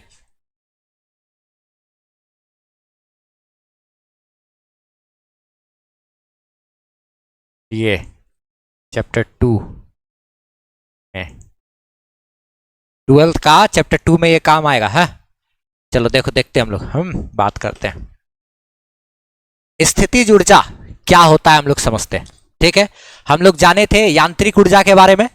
यांत्रिक ऊर्जा किसी भी वस्तु के स्थिति और उसके गति के कारण जो ऊर्जा होता है उस वही है यांत्रिक ऊर्जा। किसी भी वस्तु में उसका स्थिति क्या है उसके कारण, या वस्तु में जो गति हो रहा है उसके कारण जो वस्तु में ऊर्जा आएगी, उसी ऊर्जा को हम लोग यांत्रिक ऊर्जा कहते हैं। उस यांत्रिक ऊर्जा का 2 पार्ट था, एक था क्या? गतिज ऊर्जा, और एक है स्थितिज ऊर्जा। गतिज ऊर्जा हम लोग जाने हाफ mv², 1/2 गुना द्रव्यमान गुना रफ्तार का स्क्वायर। फिर हम लोग उसमें जाने थे संवेग mv, और गतिज ऊर्जा और संवेग में एक संबंध था जो VBI था, p बराबर √2m के। p यानी कि संवेग बराबर √2 गुना द्रव्यमान गुना वेग, ये काइनेटिक एनर्जी यानी कि गतिज ऊर्जा। पढ़े थे ना, क्या चीज था यहां लास्ट क्लास में हम लोग, यही ना जाने थे। संवेग बराबर √2 इंटू द्रव्यमान इंटू क्या? गतिज ऊर्जा √2m के। अब हम लोग आगे बढ़ेंगे, ठीक है। स्थितिज ऊर्जा अब हम लोग को पढ़ना है। गतिज ऊर्जा हो गया, स्थितिज ऊर्जा जानना है। स्थितिज ऊर्जा बहुत इंपॉर्टेंट चीज है। क्लास 12th का चैप्टर नंबर 2 जो है वो इसी पर आधारित है, ठीक है। और ये पूरा का पूरा चैप्टर 12th के चैप्टर नंबर 2 के लिए है, बहुत इंपॉर्टेंट, हर चीज काम आता है उसमें, लिखे हुए 12th के लिए बहुत इंपॉर्टेंट है। स्थितिज ऊर्जा वहां पर भी आएगा स्थितिज ऊर्जा, लेकिन वहां पर हम लोग को पढ़ना है विद्युत स्थितिज ऊर्जा। यहां पर हम लोग पढ़ेंगे गुरुत्वाकर्षण स्थितिज ऊर्जा थोड़ा सा, और स्प्रिंग के कारण जो स्थितिज ऊर्जा होता है, स्प्रिंग स्थितिज ऊर्जा, ये दो चीज हम लोग यहां पर पढ़ने वाले हैं। 12th में हम लोग क्या पढ़ेंगे, विद्युत स्थितिज ऊर्जा, फिर चुंबकीय स्थितिज ऊर्जा, ये उत्प्लावन स्थितिज ऊर्जा के बारे में हम लोग को यही 11th में ही, लेकिन आगे चल के है दूसरा किताब में, ठीक है, 2 किताब है ना 11th में, दूसरे किताब में, हाँ समझते हैं हम लोग। तो कोई भी वस्तु के स्थिति के कारण जो उस वस्तु में जो ऊर्जा आती है, यांत्रिक ऊर्जा, उसी ऊर्जा को हम लोग स्थितिज ऊर्जा कहते हैं। जैसे अगर ये वस्तु जमीन पर रखा हुआ है तो कोई ऊर्जा नहीं है, लेकिन इसको हम लोग कुछ दूर ऊपर ऐसे उठा लिए, तो अब इसमें क्या हो गया, ऊर्जा जमा हो गया, ठीक है। अब ऊर्जा जो जमा हो गया है, ठीक है, अब हम लोग इसको छोड़ेंगे तो ये भाग जाएगा। तो इसका मतलब जब हम इसका स्थिति को बदल दिए, यहां से उठा करके क्या किए, इसको यहां लेकर के आ गए, वस्तु की स्थिति को बदल दिए, तो वस्तु में स्थितिज ऊर्जा आ गया। वस्तु की स्थिति को बदले तब इसमें ऊर्जा आया। अगर वस्तु की स्थिति को नहीं बदलते, वैसे छोड़ देते, तो ऊर्जा नहीं था इसमें। वो छिपा हुआ ऊर्जा हमको कब देखने को मिला, जब इसकी स्थिति में हमने परिवर्तन किया ना। तो किसी भी वस्तु के स्थिति के कारण जो वस्तु में यांत्रिक ऊर्जा उत्पन्न होती है, वही यांत्रिक ऊर्जा क्या है, स्थितिज ऊर्जा है, छिपा हुआ रहता है, पता नहीं चलता हम लोग को। छोड़ेंगे उसको तब वो भागता है। जैसे अच्छा, बहुत प्रकार का होता है स्थिति, किसी वस्तु में उसकी स्थिति के कारण जो यांत्रिक ऊर्जा होती है उसे ही स्थितिज ऊर्जा कहते हैं। या अलग अलग बल के कारण अलग अलग होगा। जैसे गुरुत्वाकर्षण के कारण यहां हुआ, स्प्रिंग में देखे होगे, कोई वस्तु को ऐसे पकड़े हुए हैं, खींच के रखेंगे, स्प्रिंग है नॉर्मल, अच्छा इसको जरा सा खींचेंगे तो भी उसमें स्थितिज ऊर्जा आ जाएगा, छोड़ेंगे तो भाग जाएगा। अच्छा, एक धन आवेश को यहां रख दिए और एक धन आवेश को यहां रख दिए, छोड़ेंगे तो क्या होगा, दोनों भाग जाएगा। जब तक पकड़े हुए थे तब तक स्थितिज ऊर्जा से बड़ा होता है। चुंबक में भी होता है, एक चुंबक यहां रखे, उसके पास दूसरा चुंबक लाए, दोनों को पकड़े हुए तो स्थितिज ऊर्जा है। जैसे छोड़ेंगे तो ये इसके कारण ये क्या होगा, भाग जाएगा। तो जब तक पकड़े हुए तब तक उसमें स्थितिज ऊर्जा है ना। तो हर प्रकार का होता है। विद्युत स्थितिज ऊर्जा, दो आवेश के बीच वैसा ऊर्जा होता है, उसके बारे में हमको 12th में पढ़ना है। एक गुरुत्वाकर्षण स्थितिज ऊर्जा कहां से आएगा, कोई जमीन पर रखा हुआ है कोई वस्तु, उसको उठा के यहां तक लेके आए, तो उसमें स्थितिज ऊर्जा जो आएगा गुरुत्वाकर्षण के कारण, वो गुरुत्वाकर्षण स्थितिज ऊर्जा है। ये तो विद्युत आवेश के बारे में हमको 12th में पढ़ना है, चुंबकीय वाला भी 12th में, ये आगे चल के आएगा। स्प्रिंग वाला भी पढ़ेंगे इसी चैप्टर। स्प्रिंग को खींचेंगे ना तो ऊर्जा बढ़ जाता है उसमें, छोड़ेंगे तो भागेगा। इस पर भी हम लोग को बात करेंगे।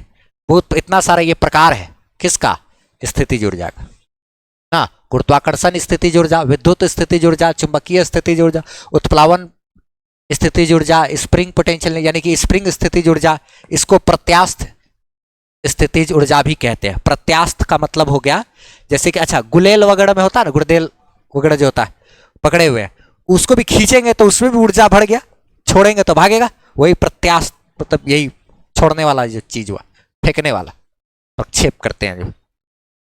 अच्छा, इसके बाद स्थितिज ऊर्जा तो होता है, लेकिन हमको पढ़ना कौन सा है यहां पर, गुरुत्वाकर्षण बल के कारण स्थितिज ऊर्जा। तो गुरुत्वाकर्षण बल के कारण जो स्थितिज ऊर्जा है वो क्या है, वस्तु यहां जमीन है, जमीन से वस्तु को h ऊंचाई तक लेकर के गए, यहां से यहां लेकर के आ गए, तो h ऊंचाई पर जब रहेगा कोई भी वस्तु, तो उसके अंदर जो स्थितिज ऊर्जा आएगा, गुरुत्वाकर्षण के कारण जो स्थितिज ऊर्जा आएगा, 9th क्लास में भी है कि गुरुत्वाकर्षण के कारण जो स्थितिज ऊर्जा होता है, स्थितिज ऊर्जा कितना होता है, mgh, 9th क्लास में भी है mgh होता है। m कितना होगा, तो m इस वस्तु का द्रव्यमान, m हो गया वस्तु का द्रव्यमान, और g हो गया कितना, g यानी गुरुत्वाजन त्वरण, गुरुत्वाकर्षण के कारण जो त्वरण होता है 9.8, h क्या है, पृथ्वी के सतह से ऊंचाई। अच्छा, इस वस्तु में स्थितिज ऊर्जा आया कहां से, अगर एक सवाल, तो वस्तु में स्थितिज ऊर्जा आने का कारण क्या होता है, हम लोग जब इस वस्तु को यहां से उठा करके यहां तक लेकर के गए तो हमको कुछ कार्य करना पड़ा होगा, गुरुत्वाकर्षण बल नीचे लग रहा था, उसके विरुद्ध हमने बल लगा करके वस्तु को यहां तक लाया, तो हमारे द्वारा जो कार्य किया गया वस्तु के ऊपर, वही कार्य इसके स्थितिज ऊर्जा के रूप में संचित हो जाता है ना। स्थितिज ऊर्जा का अगर परिभाषा चाहे तो ऐसे भी बना सकते हैं कि किसी वस्तु को जमीन के सतह से उठा करके h ऊंचाई तक लाने में किया गया कार्य उस वस्तु का गुरुत्वाकर्षण स्थितिज ऊर्जा है। कोई भी वस्तु को यहां से उठा करके कहां तक, यहां तक लेकर के आए, लाने में हम जितना कार्य करेंगे वह वस्तु का गुरुत्वाकर्षण स्थितिज ऊर्जा के रूप में जमा हो जाएगा, और उसका मान होगा कितना, mgh। अच्छा तुम देखो, अगर वस्तु को यहां से जब उठा के यहां तक लाएंगे तो कार्य जो होगा ना, कार्य भी हमारा mgh ही निकलेगा। ठीक है, अगर हम कार्य निकालना चाहे तो कार्य बराबर क्या होता है, बल गुना दूरी करेंगे, हाँ, बल गुना विस्थापन। तो बल कितना लगेगा, वस्तु को जब हम लोग नीचे से ऊपर लेके जाएंगे तो बल इसके ऊपर नीचे की तरफ कितना लगता है, mg लगता है। नीचे की तरफ कितना बल लगता है, mg। अच्छा ठीक है, और ऊंचाई कितना लेकर के गए हैं इसको, h। तो बल गुना दूरी, mg गुना क्या, दूरी, mg गुना h, कार्य आएगा mg गुना h। तो हम लोग इसको ऐसा लिख सकते हैं कि वस्तु पर किया गया कार्य ही ना, वस्तु को h, हाँ, ऊंचाई तक ले जाने में किया गया कार्य ही स्थितिज ऊर्जा का रूप ले लेता है। क्या, वस्तु को h ऊंचाई तक ले जाने में किया गया कार्य ही स्थितिज ऊर्जा का रूप ले लेता है। ध्यान रखना, ये बहुत काम का बात है। यही सेम चीज हम लोग को 12th में भी एकदम इस जानकारी का यूज करेंगे, हम लोग इस्तेमाल करेंगे 12th में, चैप्टर 2 में। वहां पर भी ऐसे ही कुछ कुछ बात करेंगे। एक आवेश की उपस्थिति में दूसरे आवेश को अनंत से उठा के यहां तक लाने में किया गया कार्य, वह विद्युत स्थितिज ऊर्जा कहलाएगा।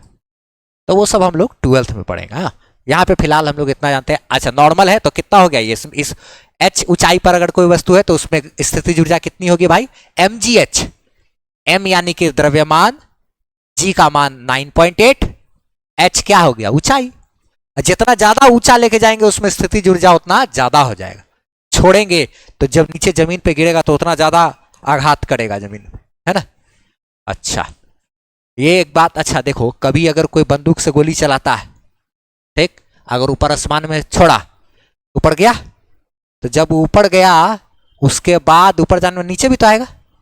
अगर वो गोली नीचे आया, है ना, कोई बंदूक से गोली चलाया, ऊपर गया गोली, जब वो गोली वापस नीचे आएगा तो नीचे जब आएगा अगर किसी के सिर पे गिरता है तो आदमी मर सकता है। समझे बात, क्योंकि जितना स्पीड से यहां से गया ऊपर, जितना ऊपर तक गया, जब वो वापस आएगा तो धीरे धीरे उसका रफ्तार बढ़ेगा।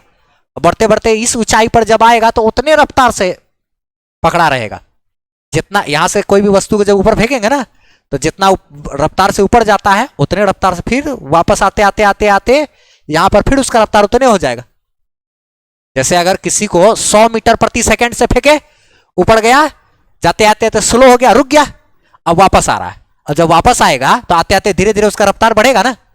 तो जब रफ्तार बढ़ते बढ़ते बढ़ते बढ़ते बढ़ते बढ़ते बढ़ते बढ़ते बढ़ते फिर जब इस ऊंचाई तक पहुंच जाएगा वापस, तो फिर से उसका रफ्तार 100 हो गया है, गिरते गिरते गिरते गिरते, तो उस रफ्तार से किसी सिर पे गिरेगा, वो गोली घुस जाएगा ना अंदर। समझे बात, ध्यान रखना है सब। हाँ, इसलिए आसमान में जो फायरिंग भी करता है तो बहुत सब चीज का हिसाब किताब होना चाहिए। गया वापस आएगा, किसी माथा पे गिरा घुस ही जाएगा, देखे ना, एकदम ऐसा होता है कि। अच्छा, स्प्रिंग का स्थितिज ऊर्जा, हम लोग तो गुरुत्वाकर्षण के कारण स्थितिज ऊर्जा जाने, mgh। h ऊंचाई पर रहेगा तो कितना, mgh। m हो गया द्रव्यमान, अगुना g अगुना ऊंचाई, सिंपल। लेकिन अगर स्प्रिंग है, स्प्रिंग ऐसे नॉर्मल है तो ठीक है, कोई ऊर्जा नहीं उसमें, लेकिन अगर उसको खींच देंगे तो उसमें ऊर्जा बढ़ जाएगा, छोड़ेंगे तो फेंकाएगा। अच्छा, या तो स्प्रिंग को दबाएंगे तब भी उसमें ऊर्जा जमा हो जाएगा, छोड़ेंगे तो फट से स्प्रिंग भागेगा, है कि नहीं। अच्छा चलो, तो यहां पर जैसे आरंभ में शुरू में यहां पे स्प्रिंग इस तरीके से रखा हुआ है नॉर्मल, अभी स्प्रिंग एकदम नॉर्मल है, ये क्या है एकदम नॉर्मल है भाई, इसमें अभी कुछ ऊर्जा नहीं है, रखा हुआ है शांत है। अब स्प्रिंग को क्या किया हम लोग, थोड़ा सा खींच दिए, तो खींचेंगे तो इसमें ऊर्जा जमा हो जाएगा, समझने पे ध्यान देना है, लेकिन खींचेंगे तो इसमें क्या हो जाएगा, ऊर्जा बढ़ गया, छोड़ेंगे तो क्या होगा, तेजी से भागेगा। तो जब तक इसको यहां पकड़े हुए तब तक इसमें ऊर्जा छिपा हुआ है, संचित ऊर्जा है, ऊर्जा जमा है, और वो ऊर्जा होगा कितना, जितना ज्यादा हम खींचेंगे उतना ज्यादा ना ऊर्जा आएगा, यानी एक्स ये दूरी बता रहा है कि कितना आपने खींचा है, एक्स जो है ये दूरी बता रहा है कि कितना हम लोगों ने इसको क्या किया है, खींचा है, ठीक है, यही बता रहा है। तो स्प्रिंग में देखो तो इसको हम लोग जितना ज्यादा खींचेंगे उतना ज्यादा आएगा।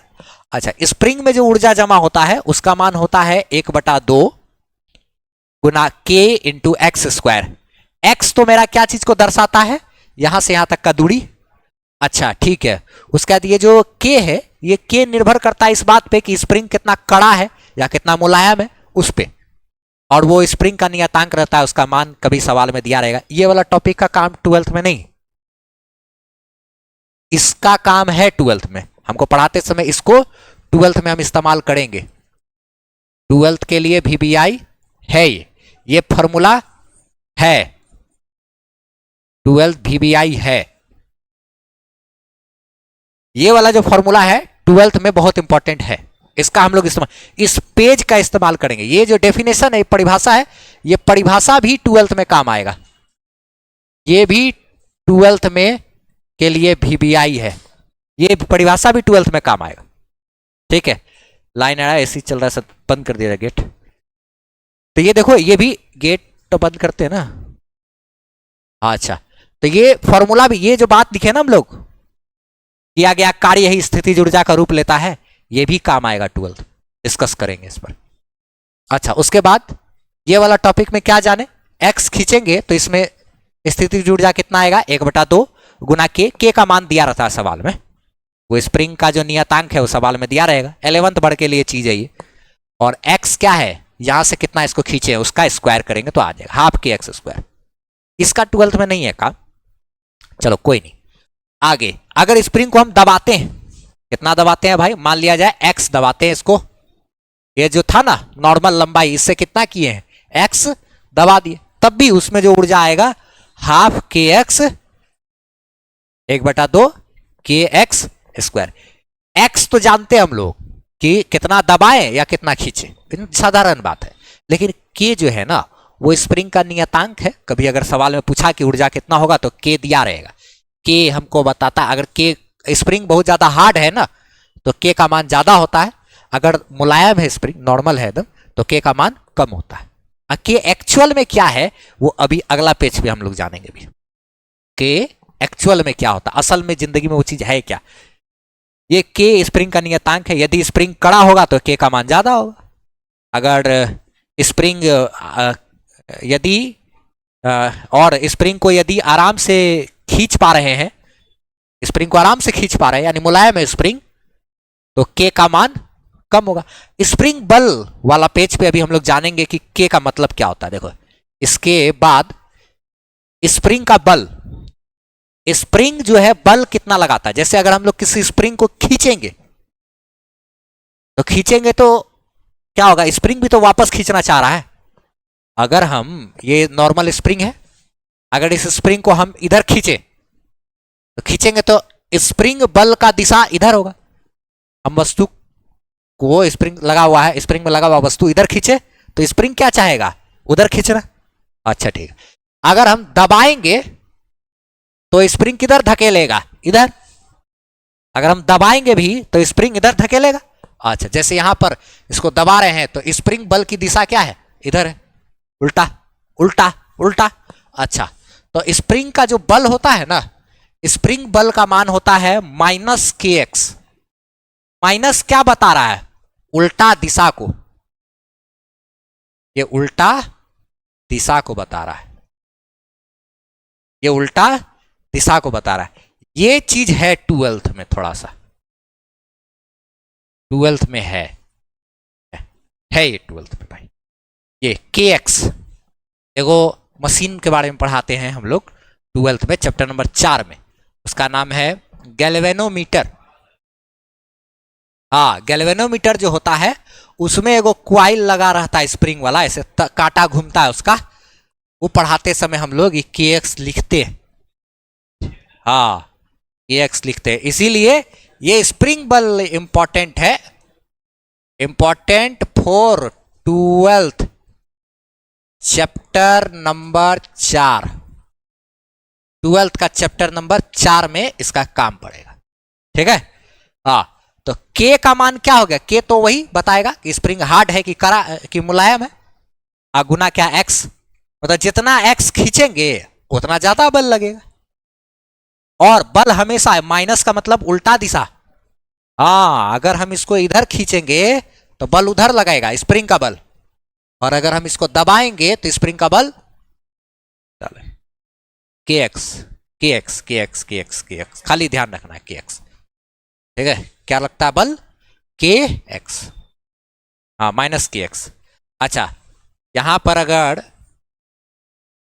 यहां ध्यान रखना एक बात कि एफ यानी कि बल, बल बराबर क्या है, के एक्स, चूंकि माइनस तो दिशा बताने के लिए ना, माइनस तो दिशा बताने, तो यानी के एक्स है, तो इसीलिए के बराबर क्या होगा, देखो तो एफ भागा एक्स, एफ भागा एक्स, एफ भागा एक्स, ठीक है। अच्छा, इसमें एक चीज देखो तो छोटा सा, अगर x का मान, अगर अगर x बराबर 1 तो k बराबर बल F, यानी कि यदि x का मान 1 होगा तो k का मान किसके बराबर हो जाएगा, बल, स्प्रिंग जितना बल लगा रहा है उसके बराबर।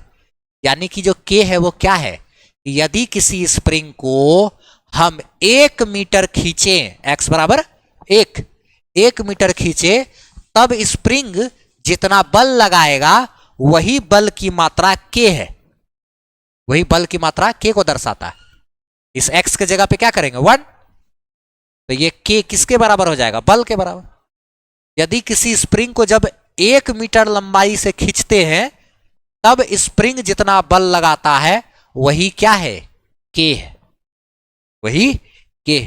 इसको हम लोग परिभाषित यहां पे कर सकते थे, क्या लिख सकते थे, यदि, है ना, k का परिभाषा, k क्या है, ठीक है, तो इसको लिख सकते हैं, एक क्वेश्चन अगर यहां पे दिए कि k क्या है, तो यहां हम बता सकते हैं कि यदि किसी स्प्रिंग को, यदि किसी, क्या बोले, हाँ, स्प्रिंग को 1 मीटर खींचा जाए, खींचा जाए तो वह जितना बल लगाएगा, वही k है। क्या, यदि किसी स्प्रिंग को 1 मीटर खींचा जाए तब वह जितना बल लगाएगा, कौन, स्प्रिंग, वही क्या है, k। क्या, अलग अलग में अलग अलग, ट्रेन का स्प्रिंग देखे, ट्रेन का चक्का के पास जो स्प्रिंग, उसको वैसा वाला स्प्रिंग रहेगा, उसको 1 मीटर खींचेंगे तो बहुत भयानक बल लगाएगा, तो उसके लिए k बहुत ज्यादा। हाँ, लेकिन नॉर्मल पेन वाला जो स्प्रिंग होता है वैसा स्प्रिंग रहेगा खूब बड़ा सा, या फिर जो स्प्रिंग, इसका बात करें अगर हम लोग, ये होता है ना हीटर, हीटर में स्प्रिंग रहता है ना ऐसे तार जैसा जो रहता है, उसको खींचेंगे 1 मीटर तो बहुत कम बल लगाएगा, है कि नहीं, तो उस, हाँ, आराम से वो तो खिंचाएगा, क्या, तो उसमें k क्या हो जाएगा, कम, 1 मीटर खींचने पे कम बल लगाएगा स्प्रिंग, तो k का मान कम। तो कोई भी स्प्रिंग जितना मुलायम रहेगा k का मान कम, जितना हार्ड रहेगा k का मान उतना ज्यादा रहेगा, ये सब चीज। अब हम लोग को जानना एक बहुत ही खास चीज कि संरक्षी बल क्या होता है। इसका तो 12th में एकदम बहुत से भी ज्यादा उपयोग है, एकदम बहुत बहुत बहुत ज्यादा। हाँ, 12th के लिए ये काम आएगा एकदम। 11th का टॉपिक 12th में इतना बहुत ही ज्यादा काम आता है। लोग को पता ही नहीं रहता है। 11th का बच्चा सब 12th में जब जाता है तो भूल ही जाता है कि संरक्षी बल भी कुछ होता है। दुनिया में घर्षण बल को छोड़ के सब बल संरक्षी बल होता है। घर्षण का मतलब हवा में भी घर्षण होता है ना, वो घर्षण छोड़ देना है।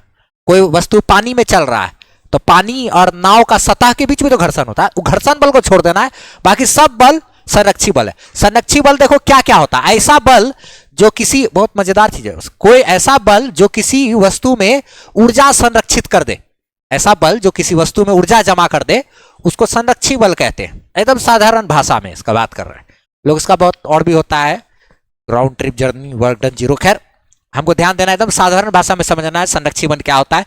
वैसा बल जो किसी वस्तु में ऊर्जा संरक्षित करने का क्षमता रखता हो, वैसा बल जो किसी वस्तु में ऊर्जा संरक्षित करने का क्षमता रखता है, ऊर्जा जमा करने का क्षमता रखता है, उसी को हम लोग संरक्षी बल कहते हैं। अब घर्षण बल को छोड़ के सब बल है। और ऊर्जा जमा कैसे करता है तो वो भी देखो, जैसे गुरुत्वाकर्षण है, हम इस पेन को उठा के यहां तक लेके आए, अब पेन में गुरुत्वाकर्षण के कारण स्थितिज ऊर्जा जमा हो गया, अब इसको छोड़े तो ये भाग गया, जब इसको पकड़े हुए थे तो यहां पे ऊर्जा जमा था, किस बल के कारण? गुरुत्वाकर्षण के बल के कारण। तो गुरुत्वाकर्षण बल ने इस पेन के अंदर ऊर्जा जमा कर दिया, इसलिए कहेंगे कि गुरुत्वाकर्षण का बल जो है वो हमारा क्या है? संरक्षी बल। ये जहां पे भी ऐसे करके छोड़ दें तो भागने वाला जो चीज जहां जहां हो रहा है सब संरक्षी बल है। जैसे चुंबक वाला बल, दो चुंबक के बीच, एक चुंबक को यहां रखें, एक चुंबक को यहां रखें, क्या इसको यहां पे पकड़ के रख दिए और एक चुंबक को यहां पे लेके आए सटा दिए, छोड़ेंगे तो क्या होगा? सेम अगर पोल है तो साउथ साउथ या नॉर्थ नॉर्थ, छोड़ेंगे तो क्या होगा? फट से भाग जाएगा चुंबक, है ना, फट से विकर्षित हो जाएगा। तो इसका मतलब क्या हो गया?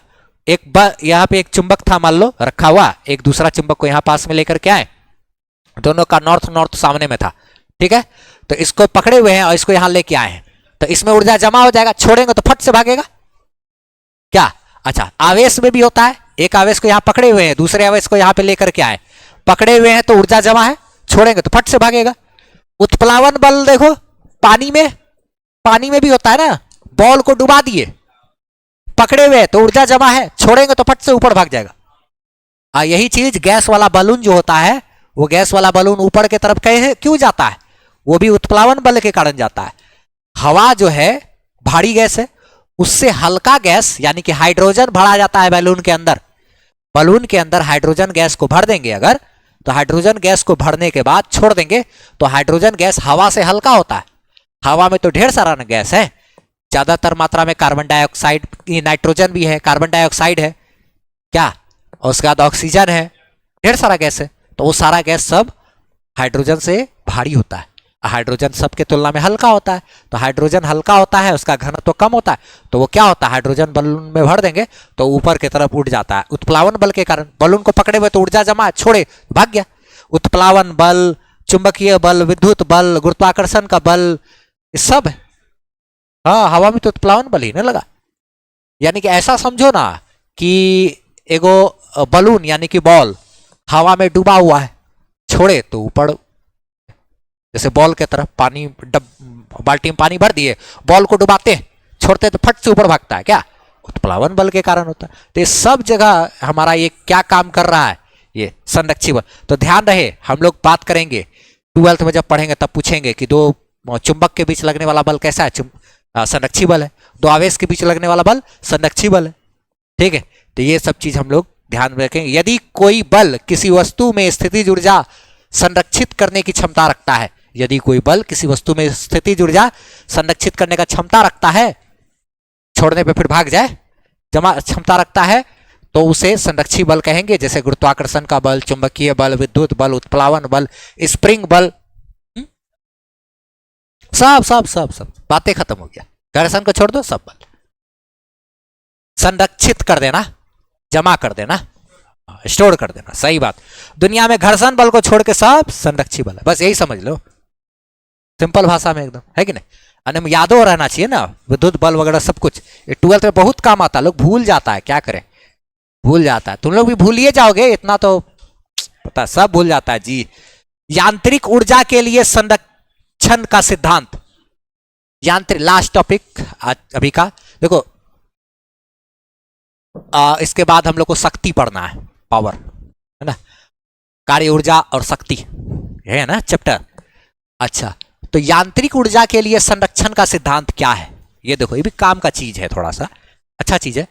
क्या होता है कि यदि किसी वस्तु के ऊपर सिर्फ संरक्षी बल काम कर रहा हो, यदि किसी वस्तु के ऊपर संरक्षी बल, घर्षण उर्षण नहीं, है ना, यदि सिर्फ वस्तु के ऊपर संरक्षी बल, या तो सिर्फ गुरुत्वाकर्षण काम कर रहा है, या तो सिर्फ चुंबकीय बल काम कर रहा है, या तो सिर्फ विद्युत बल काम कर रहा है, तो वैसे स्थिति में वस्तु का जो यांत्रिक ऊर्जा है वो संरक्षित रहता है। यांत्रिक ऊर्जा वस्तु में पहले जितना था बाद में भी यांत्रिक ऊर्जा उतना ही रहेगा। वस्तु का यांत्रिक ऊर्जा बदलेगा नहीं, वस्तु का यांत्रिक ऊर्जा बदलेगा नहीं यदि वस्तु के ऊपर सिर्फ और सिर्फ संरक्षी बल काम कर रहा हो तो।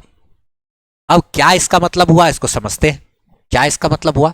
यदि किसी वस्तु पर सिर्फ संरक्षी बल कार्य कर रहा हो तो उस वस्तु की कुल यांत्रिक ऊर्जा संरक्षित रहती है।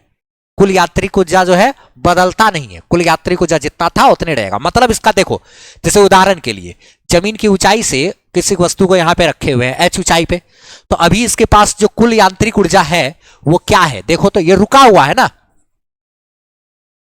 रुका हुआ है, तो इसके पास देखो तो एक क्या होता है, एक होता है स्थितिज ऊर्जा। स्थितिज ऊर्जा को हम देखो ऐसे पोटेंशियल एनर्जी और प्लस काइनेटिक एनर्जी, ये स्थितिज ऊर्जा और ये गतिज ऊर्जा ना, ये ध्यान रहे। ये पी मतलब पोटेंशियल एनर्जी होता है, इंग्लिश में लिखते हैं स्थितिज ऐसे करके लिखते, तो ये स्थितिज ऊर्जा और ये गतिज ऊर्जा दोनों को जोड़ने से ना यांत्रिक ऊर्जा बनता है।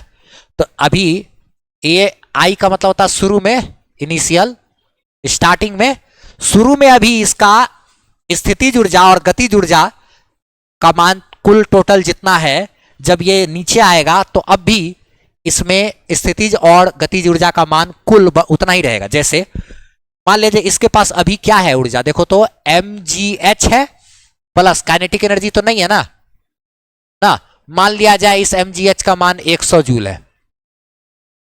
मान लो अभी ये h ऊंचाई पर है और इसके पास कितना ऊर्जा है, 100 जूल।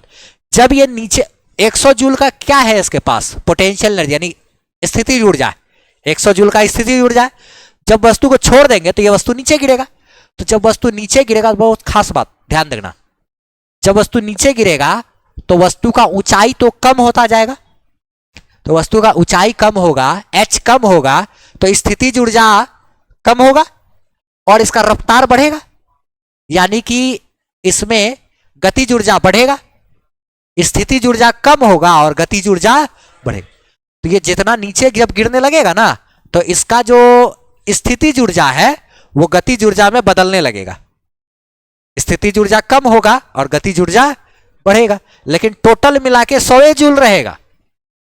मान लिया जाए ये थोड़ा यहां से नीचे गिर गया, जहां पर आया, अब इसके पास पोटेंशियल एनर्जी और काइनेटिक एनर्जी का कुल मान 100 जूल ही होना चाहिए। अभी भी ये टोटल जोड़ के कितना हो रहा है, 100, तो बाद में भी टोटल जोड़ के 100 होना चाहिए। जब ये कुछ ऊंचाई गिर गया तो अब मान लिया जाए पोटेंशियल एनर्जी यानी स्थितिज ऊर्जा इसका थोड़ा कम हो गया, ऊंचाई कम होने से, तो स्थितिज ऊर्जा मान लो हो गया अब कितना, 70 जूल। तो ये रफ्तार थोड़ा सा बढ़ा तो ये होगा 30 जूल। तब ना दोनों जोड़ के कितना रहेगा, यांत्रिक ऊर्जा का मान जस का तस रहता है।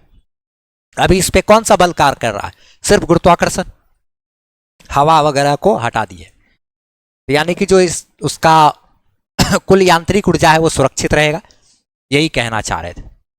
अच्छा, इसी में अगर हम लोग ऐसा काम करें, यानी कि इसका स्थितिज ऊर्जा जो घटेगा वही क्या होगा, गतिज ऊर्जा का रूप ले लेगा ना, क्या होगा, स्थितिज ऊर्जा जितना घटेगा स्थितिज ऊर्जा जितना घटेगा वही गतिज ऊर्जा का रूप ले लेगा, है कि नहीं।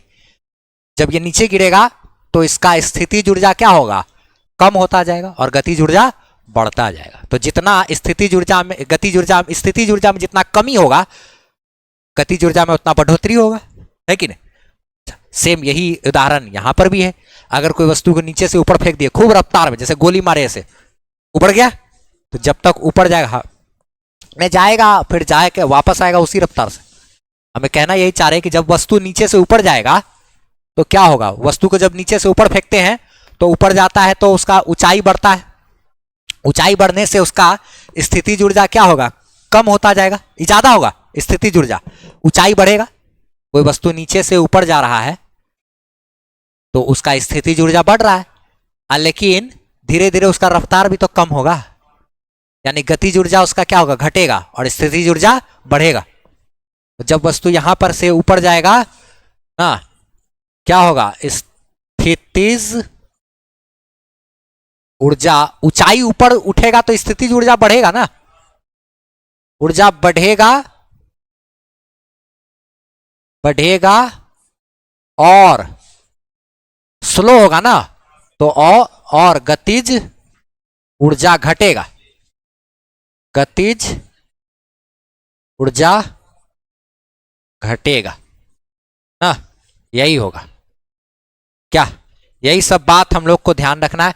अब हम लोग को अगला टॉपिक इसके बाद शक्ति पढ़ना है। तो स्थितिज ऊर्जा हम लोग जाने, फिर उसके बाद हाँ इसी में है गुरुत्वाकर्षण के कारण स्थिति ऊर्जा, स्प्रिंग के कारण स्थितिज ऊर्जा, स्प्रिंग बल जाने, फिर के का मान क्या होता है उसमें, फिर संरक्षी बल क्या होता है, फिर यांत्रिक ऊर्जा का संरक्षण का सिद्धांत, यहां तक। उसके बाद अब शक्ति पढ़ेंगे, शक्ति पर बात करेंगे। कार्य ऊर्जा शक्ति चैप्टर का नाम था, इसमें से कार्य पढ़े हम लोग।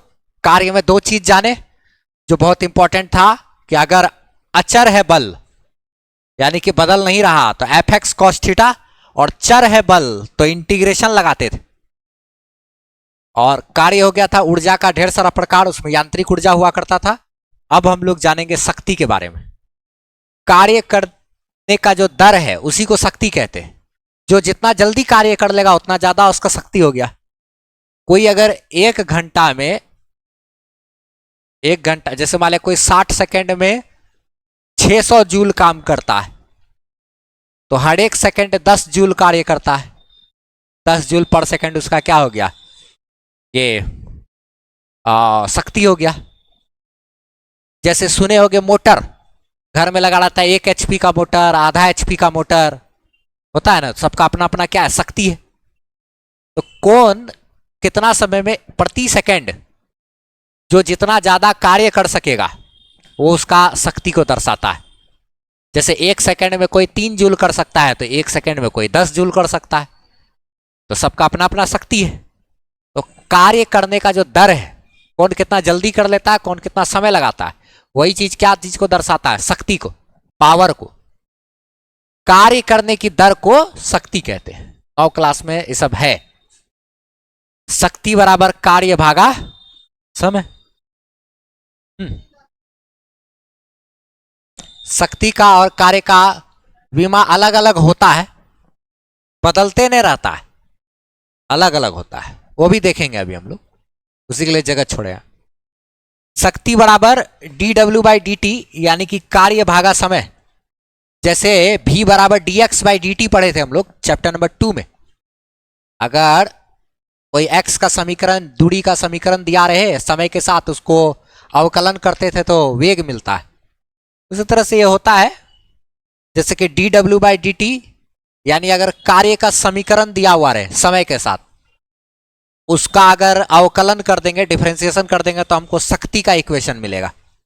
जैसे उदाहरण के लिए अगर मान लिया जाए कार्य बराबर दिया हुआ है 3t², इसका अगर अवकलन करेंगे, देखो तो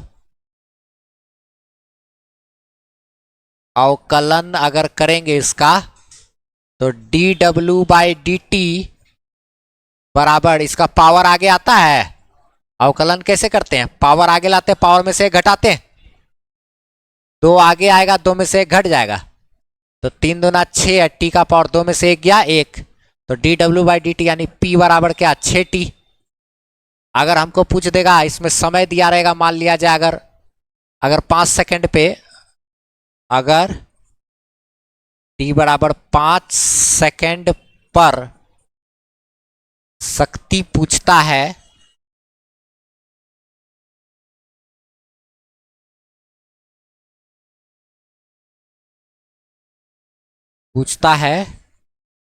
तो p बराबर 6 इंटू 5 डाल के p बराबर 30 जूल प्रति सेकंड,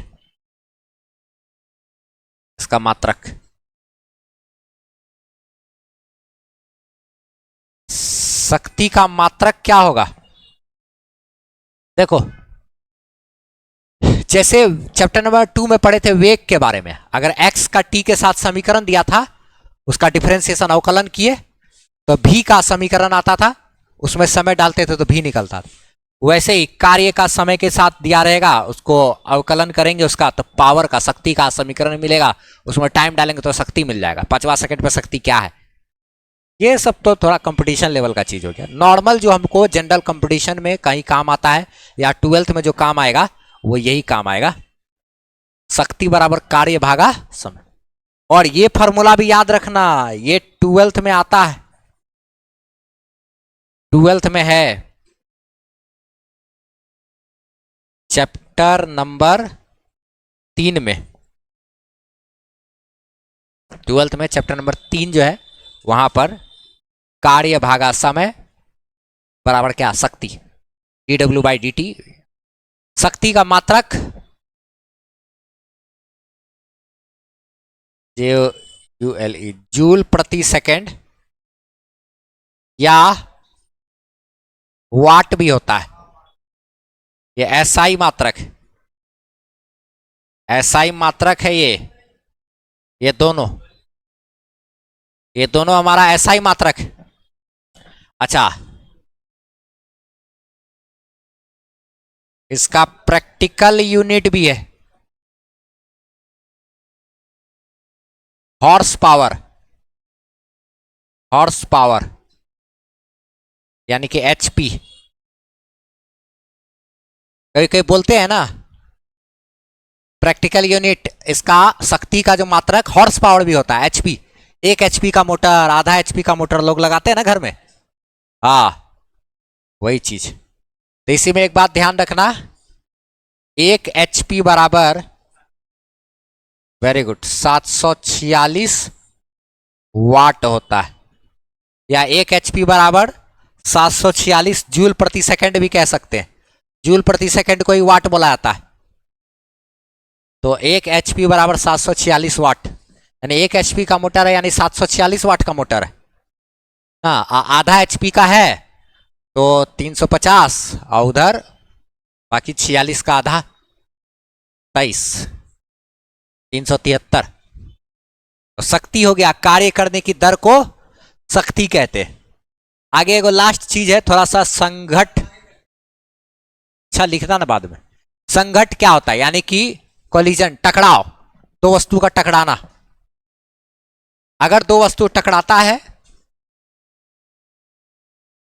ना, संघट कैसी प्रक्रिया है, यह एक ऐसी प्रक्रिया जिसमें दो या दो से अधिक वस्तु एक दूसरे से टकराती है।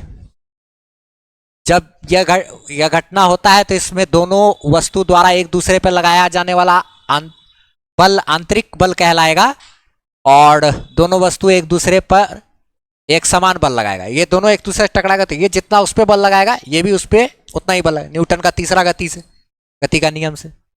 इस प्रक्रिया में संवेग तथा कुल यांत्रिक ऊर्जा संरक्षित रहती है। जब भी दो वस्तु टकराता है तो संवेग जो है वो संरक्षित रहता है, और यांत्रिक ऊर्जा भी उसका संरक्षित रह सकता है, जमा रहता है। मतलब ऐसा नहीं कि जब भी दो टकराएगा ना तो उसका जो संवेग है जस का तस रहेगा, यानी टकराव से पहले और टकराव के बाद का संवेग बराबर रहता है। 9th क्लास में यही चीज, जैसे एक वस्तु है, ये दोनों M1 M2 द्रव्यमान का, कोई गाड़ी आगे चल रहा है, कोई पीछे से जा रहा है, इसका रफ्तार अलग, इसका अलग, दोनों टकरा गया, पीछे वाला ज्यादा तेज होगा, टकराया, टकराने के बाद दोनों फिर अलग अलग हो गया। तो जब दोनों अलग अलग हो गया तो पहले का जो संवेग है, टकराव से पहले का कुल संवेग कितना है, संवेग बराबर होता है द्रव्यमान गुना वेग। तो m1u1 प्लस m2u2 टकराव से पहले का कुल संवेग बराबर टकराव के बाद का संवेग, यानी कि m1v1 प्लस m2v2। ये टकराव के बाद का संवेग और टकराव के पहले का संवेग बराबर होता है। बस यही चीज है, हमारा चैप्टर टोटल खत्म हो गया है। अच्छा, बस इसका नोट्स वोट्स सारा चीज हम ऐसे वेबसाइट पे डाल देंगे, ठीक है, ले लेना है वहां से। आप हमारी वेबसाइट से फ्री पीडीएफ नोट्स ले सकते हो, एसेज दे सकते हो और सारा एड फ्री वीडियो लेक्चर्स आप देख सकते हो, वो भी एकदम अरेंज किया हुआ आपको 11 12 का फिजिक्स का सारा वीडियोस वगैरह मिल जाएगा। और कमेंट सेक्शन में पिन अप किया हुआ हमारा व्हाट्सएप चैनल का लिंक है, उसको आप फॉलो जरूर कर लीजिए ताकि हमसे आप बेहतरीन ढंग से जुड़